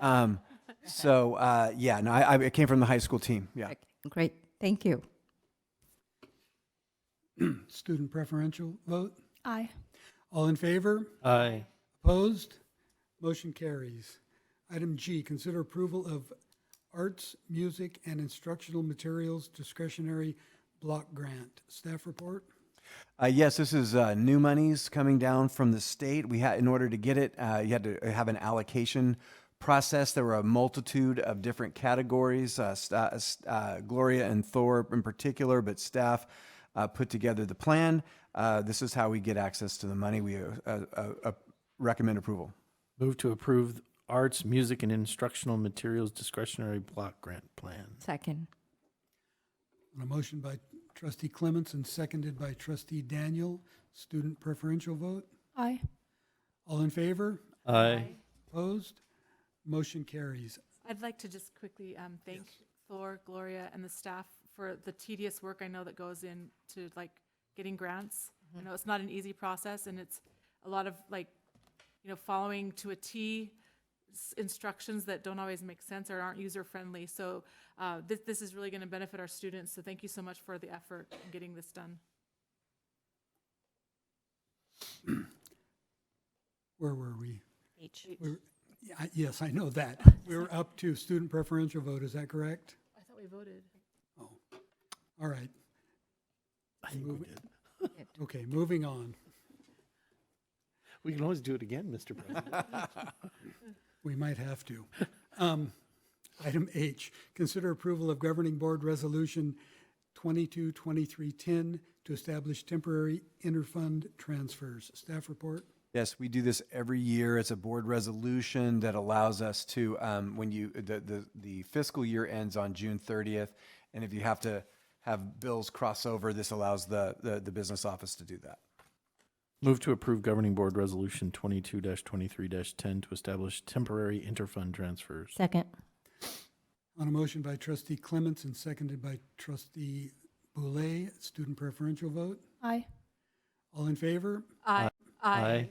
Opposed? Motion carries. Point of order. Motion carries. Roll call, please. Lisa Boulay. Aye. Colin Clements. Aye. Nita Daniel. Aye. Stephanie Olson. Aye. David Pombo. Aye. I'm sorry, was that the point of order? Yes. Okay, thank you. Item I, consider approval of 8-year adoption with Discovery Education Science curriculum for grades 6 through 8, school years 2023 through 2031. Total cost, $406,418.66. Staff report? Yes, we have a comprehensive adoption process. We ran that process. I believe the science curriculum was shown at the Education Committee, and this is the formal approval of that 8-year deal. We recommend approval. Move to approve 8-year adoption with Discovery Education Science curriculum for grades 6 through 8, school years 2023 through 2031. total $406,418.66. Second. A motion by trustee Olson and seconded by trustee Boulay. Are there any questions or comments by the board? I guess I do have a comment. I already said it, but I'm really excited about that curriculum. That was really cool. Thank you. Student preferential vote? Aye. All in favor? Aye. Opposed? Motion carries. Item J, consider approval of contract with Guru for navigated learning platform for the 2023-2024 school year. Total cost, $150,000. Staff report? Yes, this is a long-standing relationship. We put together a 3-year project of, and this is the last year of paying $150,000. From moving forward, we won't pay for the services which impact 5 through 8 in math, science, language arts. They're going to help us out in ELOP and some other things. We recommend this as the product will be free from after next year. I happen to see the average performance for the past 3 years from Guru, and it looks great. With that, I would like to move to approve contract with Guru for navigated learning platform for 2023-24 school year.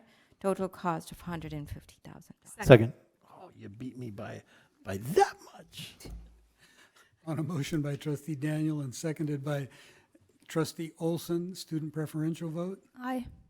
Any questions or comments by the board? I do like in the on the detailed agenda that has the description of this, it does say in perpetuity that we have free services, I guess. So I do like that. Thank you. Let's hope that word is in the contract as well. All in favor? Aye. Opposed? Motion carries. Consider approval to renew 1-year contract with Imagine Learning for accelerated math in grades 6 through 8 for the 2024-2025 school year at a total cost of $173,500. Staff report?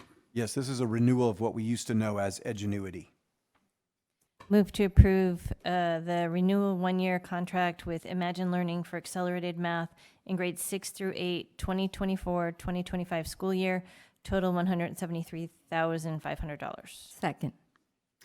On a motion by trustee Boulay and seconded by trustee Daniel, student preferential vote? Aye. Any questions or comments by the board? All in favor? Aye. Opposed? Motion carries. Item L, consider approval of renewal of 3-year contract with Imagine Learning for online curriculum in grades 9 through 12, school years 2023 through 2026. Total cost $115,000. Staff report? Yes, again, this is formerly known as Edgenuity. Move to approve to renew 3-year contract with Imagine Learning for online curriculum in grades 9 through 12, school years 2023 through 2026, total $115,000. Second. A motion by trustee Olson and seconded by trustee Clements, student preferential vote. Aye. Questions or comments by the board? All in favor? Aye. Opposed? Motion carries. Item M, consider approval of a 3-year adoption contract with Lexia, grades K through 2, school years 2023 through 2026, at a total cost of $162,447. Staff report? Yeah, one of the challenges when you're out there on the wave of progressive technology-based online and technology sources of curriculum is sometimes a company runs out of gas and ceases. This is a replacement curricula, or I would call it a curricula, a program that replaces iRead, which is now defunct. So we recommend approval so we have this a program to provide our kids. Dr. Nicholas, would it be possible to have, I'm just curious, since we have to replace it since iRead's no longer, just get a brief, kind of explanation of how Lexia compares to iRead? We'll have Assistant Superintendent Sharp come up and answer those questions.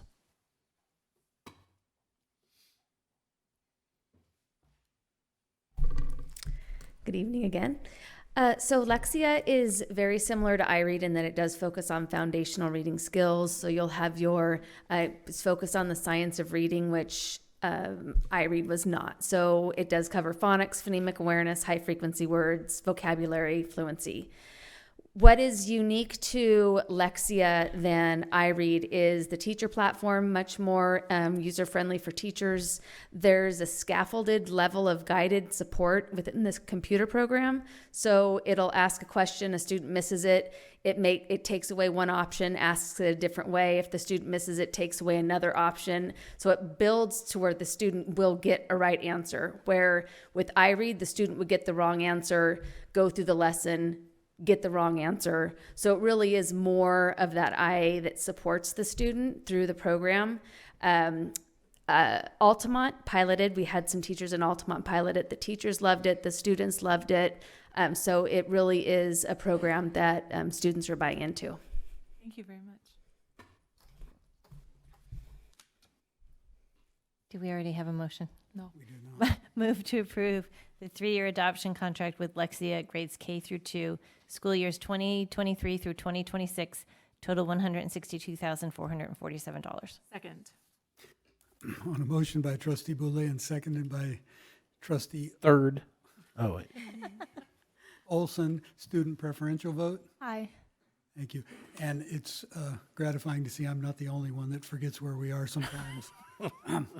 I would also like to say, both for the benefit of my fellow board members and for the public at large, the board just ran through hundreds and hundreds and hundreds of thousands of dollars in spending, and I would like to say that is the time of year that we're in, and those are for next school year, and in some cases for multiple years out, and it's just a function of the process. With that said, student preferential vote? Aye. All in favor? Aye. Opposed?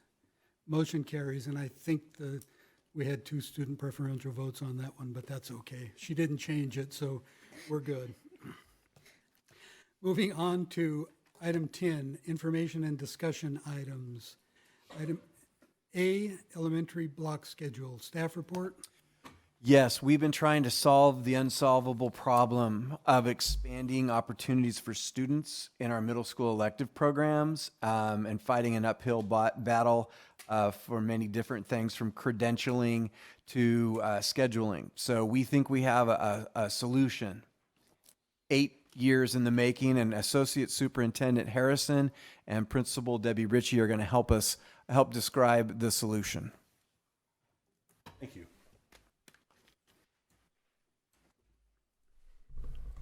I better not move that up. What are you trying to say? Nothing. I don't already know. A picture's worth 1,000 words. There you go. Board President Pombo, trustees, Dr. Nicholas, thank you for having me tonight. Dr. Nicholas stole a little bit of my thunder on the intro to the 7th and 8th grade block schedule pilot that we're going to discuss.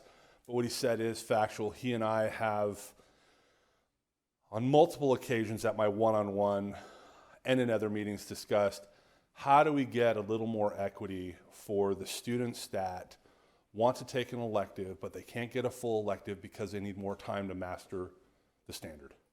They need more time in math. They need more time in English. They need more time in fill in the blank.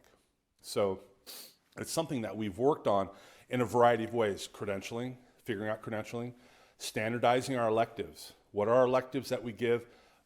Standardizing those electives.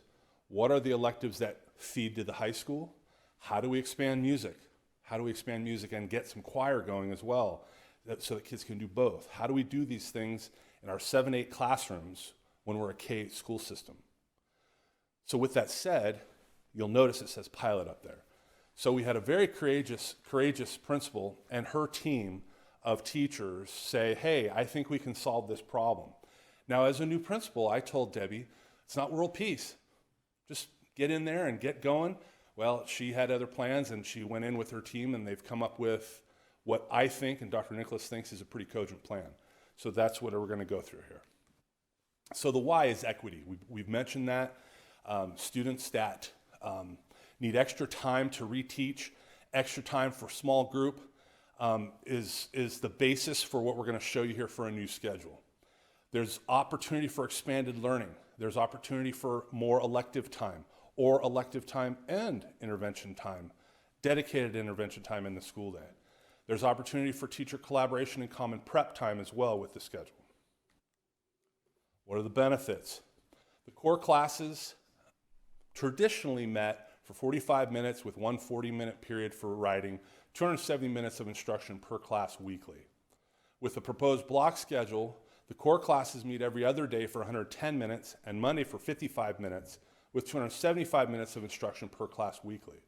So we're not losing, and we're saving time and efficiency because the students aren't passing from class to class, they're staying in one class longer, and they have blocks of time where they can do maybe some problem-based learning or a little longer activity to learn the core content.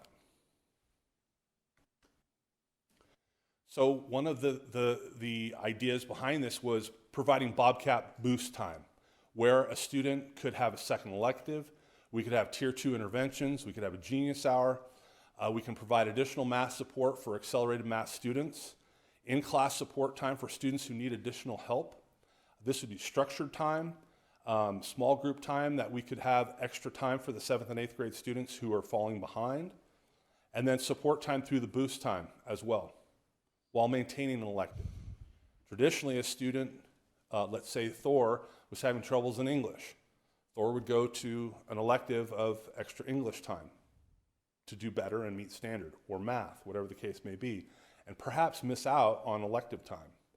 With this new schedule, Thor would get to have his elective, automotive, and also get his support in English or math. Okay? So I'm going to turn this over to Ms. Ritchie. This is very busy, but she's going to explain to you, this is the schedule that she and her team set up to make this happen. I did not realize that Bethany offered automotive. That's enlightening. I'll teach that myself. I wish. Where have you been? Yeah.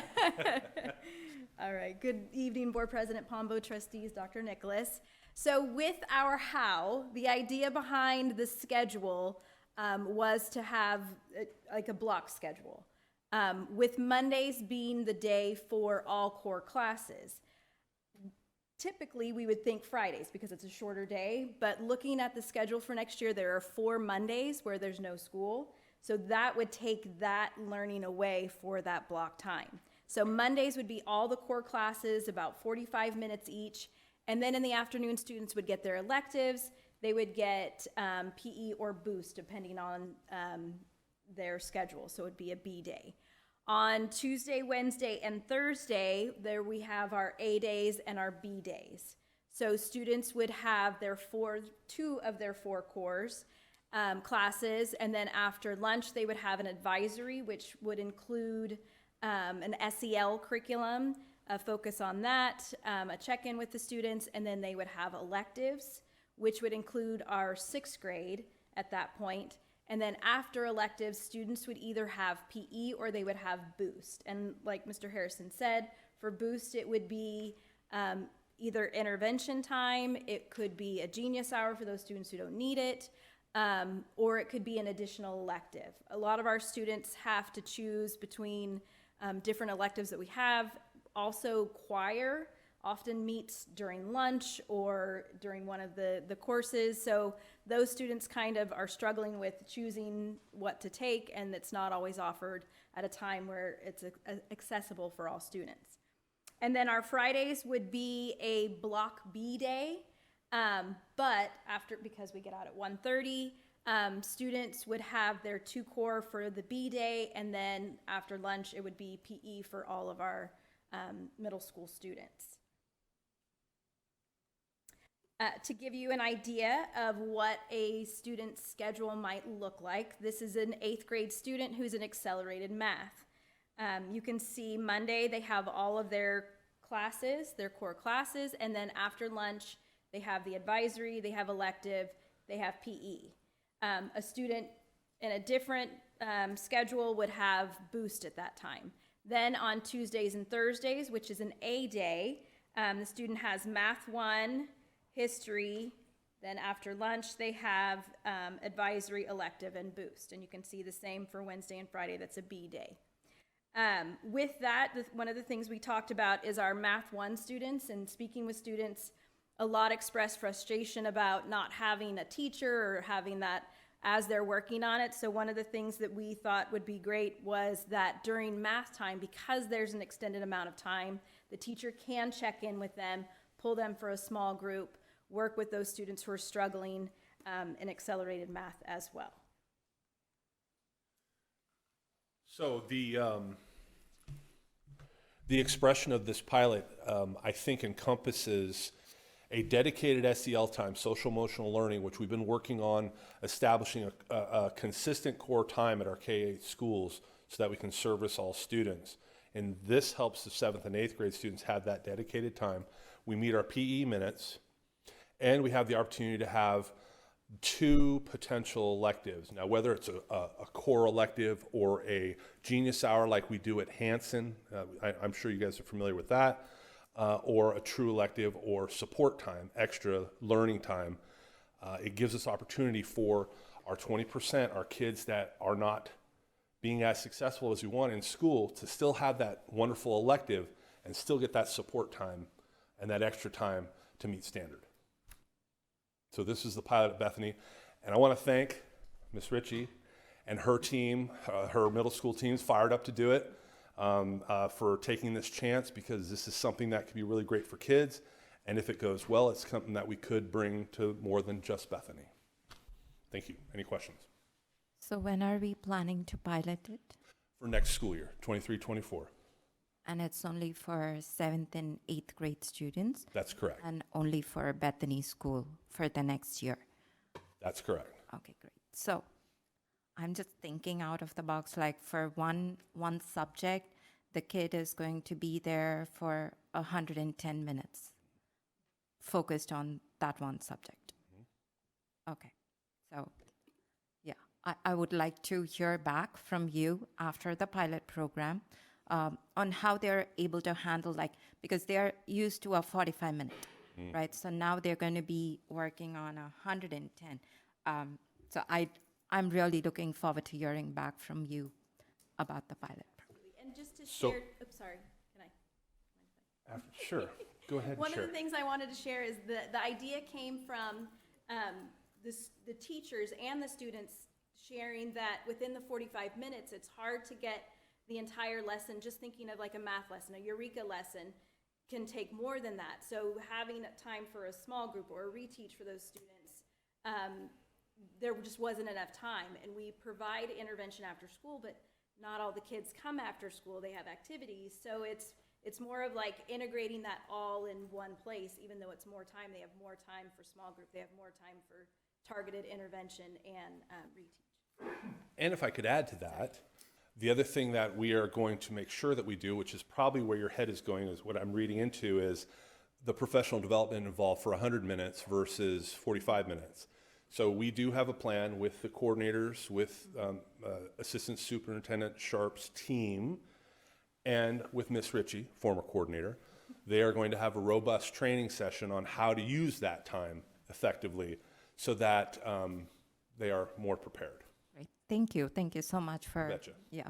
I just Thank you, wanted to comment that I think it's great because I do hear from some community members about, that they're frustrated that their child, because they're struggling in a specific content area, does not get to participate in an elective. And I think those electives are so important. That's where kids find their people, where they belong. It keeps them excited about school. So I think I'm excited about this pilot, about what the data will show, and hopefully we'll capture some love of school from some of these students that aren't liking it so much right now. I thank you so much. I'm going to echo that a little bit, and because I'm not an educator, so sometimes I'm a little slow, but on that. But I basically heard that particular topic was kind of the Gordian knot, right? That you've got to do the so I'm going to call it the success period, boost period, whatever. You have to provide those supports, and, but then providing supports and was mutually exclusive with being able to have an elective. And so thank you so much for refusing to accept the flat earth theory, the conventional wisdom. I really hope the pilot program is wildly successful and that we can roll it out to all the schools. Thank you so much. I wanted to say something real quick. This reminded me of like the block schedule and success sessions we have at the high school. And from a student perspective, I think it gives a lot more opportunity and time with our teachers in class and electives. So I think it's really great that the 7-8 students can experience this. Thank you. Thank you. And I would just like to say thank you. It sounds like a wonderful program. I truly hope that it works beyond your desires, because it sounds like a good thing for our kids. Thank you. Thank you. Item B, substitute teacher salary schedule. Staff report.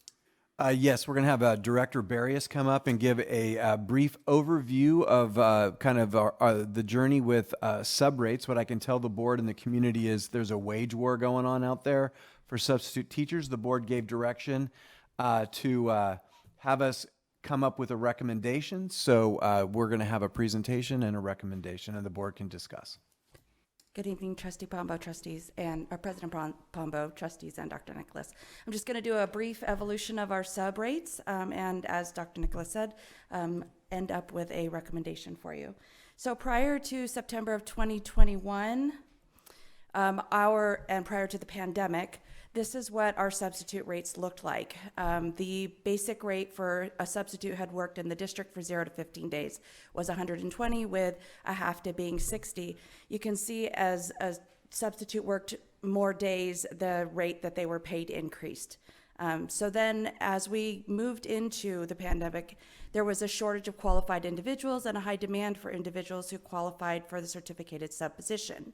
So the board approved a revision to the substitute teacher compensation schedule for 1 year, from September 15th, 2021 to June 30th of 2022. So at the conclusion of that, or in preparation for the next school year, the board revisited the substitute rates, and from September 15th of 2021 to you can see the rates there are $200 a day. 15 or more annual work days would be $215, and then for a substitute teacher covering for a teacher on a statutory leave, a medical leave, it was at $240 a day. This increase in the compensation schedule resulted in hiring 60 subs in the district, getting us to approximately 100 substitute teachers. So then on April 20th of 2022, last year, the board approved a new substitute teacher salary schedule, which recalibrated the pre-pandemic rates with the then competitive rates in surrounding districts. So we did an evaluation, we looked at rates in local communities, and we determined that our new substitute rate would be $190 a day, with long-term rates 5 or more consecutive days being $210. Fully credentialed teachers, typically retired teachers, would be $220. And again, those teachers, substitute teachers that are covering for a teacher on a statutory leave would be $240. And then the half-day rate would be 50% of the daily rate accordingly. Here we have small text that shows the current rates for many. These are just a couple. The next slide has many more. But you can see Dublin Unified's daily rate is $200. Jefferson is $250. Lammersville is in the yellow there. Lodi, $194.50 a day, with that progression depending on how many days they've worked within the district. Tracy's $215. Stockton is $200. And here again, there are many more comparisons that you can review. The recommendation that we have for you this evening is to increase the regular rate to $220 a day, with the half day being 50% of that at $110. The long-term rate, again, 5 or more consecutive days, would be $240 a day. Fully credentialed or retired teachers typically would be $250. And again, that substitute covering for a teacher on a medical or statutory leave would be $270 a day. The net cost of the change with this recommendation to the LUSD general fund is approximately $580,000 annually. That's taking a look at the number of actual days that we can see have been covered by substitutes, teachers who've been covered by substitutes, which is in the neighborhood of about 6,000 for this year. Any change to the daily sub rate impacts all the sub rates in all the categories. So we wouldn't increase the 190 to 220 without also having that impact on the long-term rate and the TPSL rate. An increase to the 220 daily rate, that $30, represents an increase of approximately 16% from the 190 to the 220. LUSD currently employs approximately 127 active substitute teachers. The 220 daily rate is very competitive in San Joaquin County, as you saw on the previous slide, and the greater region. And substitutes we recognize in this district, and when we have the orientations, we communicate that to our new substitutes. They play a critical role in being able to provide effective professional development, as we talked about in the previous presentation, to our current teachers, that we need substitutes for the continuity of lesson of learning for our students. So we recognize that paying our substitutes is very important. The net impact, the increase to the daily sub rate, is the equivalent to 1% salary increase for all LUSD employees. So 1% would be about, for the 22-23 school year, would be about $535,000. And as you can see, the increase of this, based on the number of days that are being covered, would be approximately $580,000 increase. Do you have any questions or comments? I'm just surprised in 1 year when we were competitive, we are no longer competitive. It's just amazing how fast the market moves. That, in some cases, it was that districts who had changed for that 1 year, everybody was experiencing the same thing with not being able to find subs. They either didn't adjust the rates afterward, or they did it after we did. And so it's this constant battle of trying to keep up with the Joneses and get the qualified subs to their districts. And I think there's also a shortage all around, like people trying to get, enough. So I think we have such a great program here where our substitutes get the coaching and the training that you don't get everywhere else, and to compensate them, appropriately, just to get the best ones would be great, because we do utilize them a lot with. And to attract them, when we do our professional developments, our walking and talking, we need 35 subs typically in a day to do that. So we need to have, we want to have attractive rates to have subs work for us. That was I was going to ask, because for the most part, do we utilize a lot of long-term 5 days or more subs, or is it mostly like they substitute for a teacher here on this day for a walking and talking, on this day for? Most of them will be a daily sub. Typically a long-term might be for a teacher who's out on medical leave, maternity leave, paternity leave. We don't have a lot of that, because you cover the hiring of teachers pretty well, so we don't have any. We do. I know stuff comes up, but generally speaking, right? So generally speaking, it's going to be day-to-day subs. Yes. So this is going to be really the stuff that impacts our students, because it impacts what their teachers can get. That's kind of what it was. I don't know if that made sense, but I think it's great, because we have to be competitive. We have to be competitive, and we've invested so much into the professional learning communities, our award-winning walking and talking program, and none of that can be achieved to the level we want to achieve if we don't have substitutes for our teachers to participate. So, I appreciate all the research that has been done, and you checking across the competitive pays from our neighboring cities. And I just want to add some details that this did come up.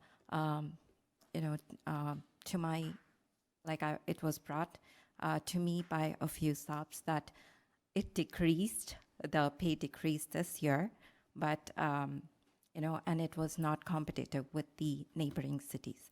So I really appreciate Dr. Nicholas, because we worked a lot on this, and your team to go through this and come up with a competitive pay, which is an increase. I highly recommend and support this. I was a sub in LUSD and I know how important the hourly rate means. So thank you so much. I highly recommend this. I have one more question. Do you historically have any idea of how often districts will increase this rate? I mean, if we increase now, we're going to be more competitive. Are other districts then going to be increase again right after we do so that they can be competitive? And I'm probably asking you to look into a crystal ball, but just based on historical data, do you have any idea? So some people are approaching this with where they're at desperation. Some of the smaller districts have the highest sub rates because they can't get anybody. And then when you get over the hill, you have two totally different, like Dublin and Pleasanton are next to each other and they have a totally different way of approach. I think we just have to do the best we can with the information we have and keep an eye on it. You just never know. Thank you. My guess would be that districts are likely to raise their rates when they're having trouble finding enough qualified substitutes. What is a single, the upper left on the salary schedule for a credentialed teacher? What is the daily rate for wasn't it like $341 a day? If you don't know it, no big deal. On the, No, I'm talking about for like we hire a brand new teacher. They're on the upper left, step one, column one. it is, I believe it's $341 a day for a first-year teacher that's in column one who's working for us just as a regular classroom teacher. It's $341 a day. I might be off by $1, but I looked at that today. 326? 326. I'm off by $14 or so. And is that considering benefits or not considering benefits? That's just salary. Okay. Yeah, okay. that's just salary. I see where you're going there. I'm just saying. Mm-hmm. Yeah. So what we would do is, this is a consensus press. We put it forward for an info discussion. We would bring it back and memorialize it as a action, just to set it as the rate, and then we roll forward. And obviously, we're at the end of the year, but then starting in next school year, this would be the rates we would go forward with. Further questions or comments by the board? Were you looking for consensus or just bringing this? Yeah. But I think we have it. I think we have it, yeah. You were looking for a consensus. She said crystal ball, so I looked in there and I saw like go get it done. I believe we have consensus. Am I correct? Yes. Thank you. Thank you. Item 11, calendar. Item A, Thursday, May 4th, 2023, Facilities Committee meeting at 6:30 here in the boardroom. Item B, Wednesday, May 17th, 2023, is the District Advisory Committee DAC meeting at 6:15 here in the district boardroom. Wednesday, May 17th, 2023, is our next regular governing board meeting at 7 p.m. here in the boardroom. In a moment, we will be adjourning to closed session where we will discuss public employee discipline, dismissal, release, complaint, Government Code 5449757, conference with legal counsel, existing litigation, Government Code 54956.9 D1, OAH, case number 2023010350, conference with real property negotiators, Government Code 54956.8, conference with legal counsel, anticipated litigation, Government Code Section 54956.9, and public employee appointment, employment evaluation, superintendent, Government Code 54357.6. I will entertain a motion. Move to adjourn to closed session. Second. On a motion by Trustee Boulay and seconded by Trustee Clements, student preferential vote. Aye. All in favor? Aye. Aye. We are now adjourned to closed session. Thank you all for coming this evening and have a wonderful rest of your night.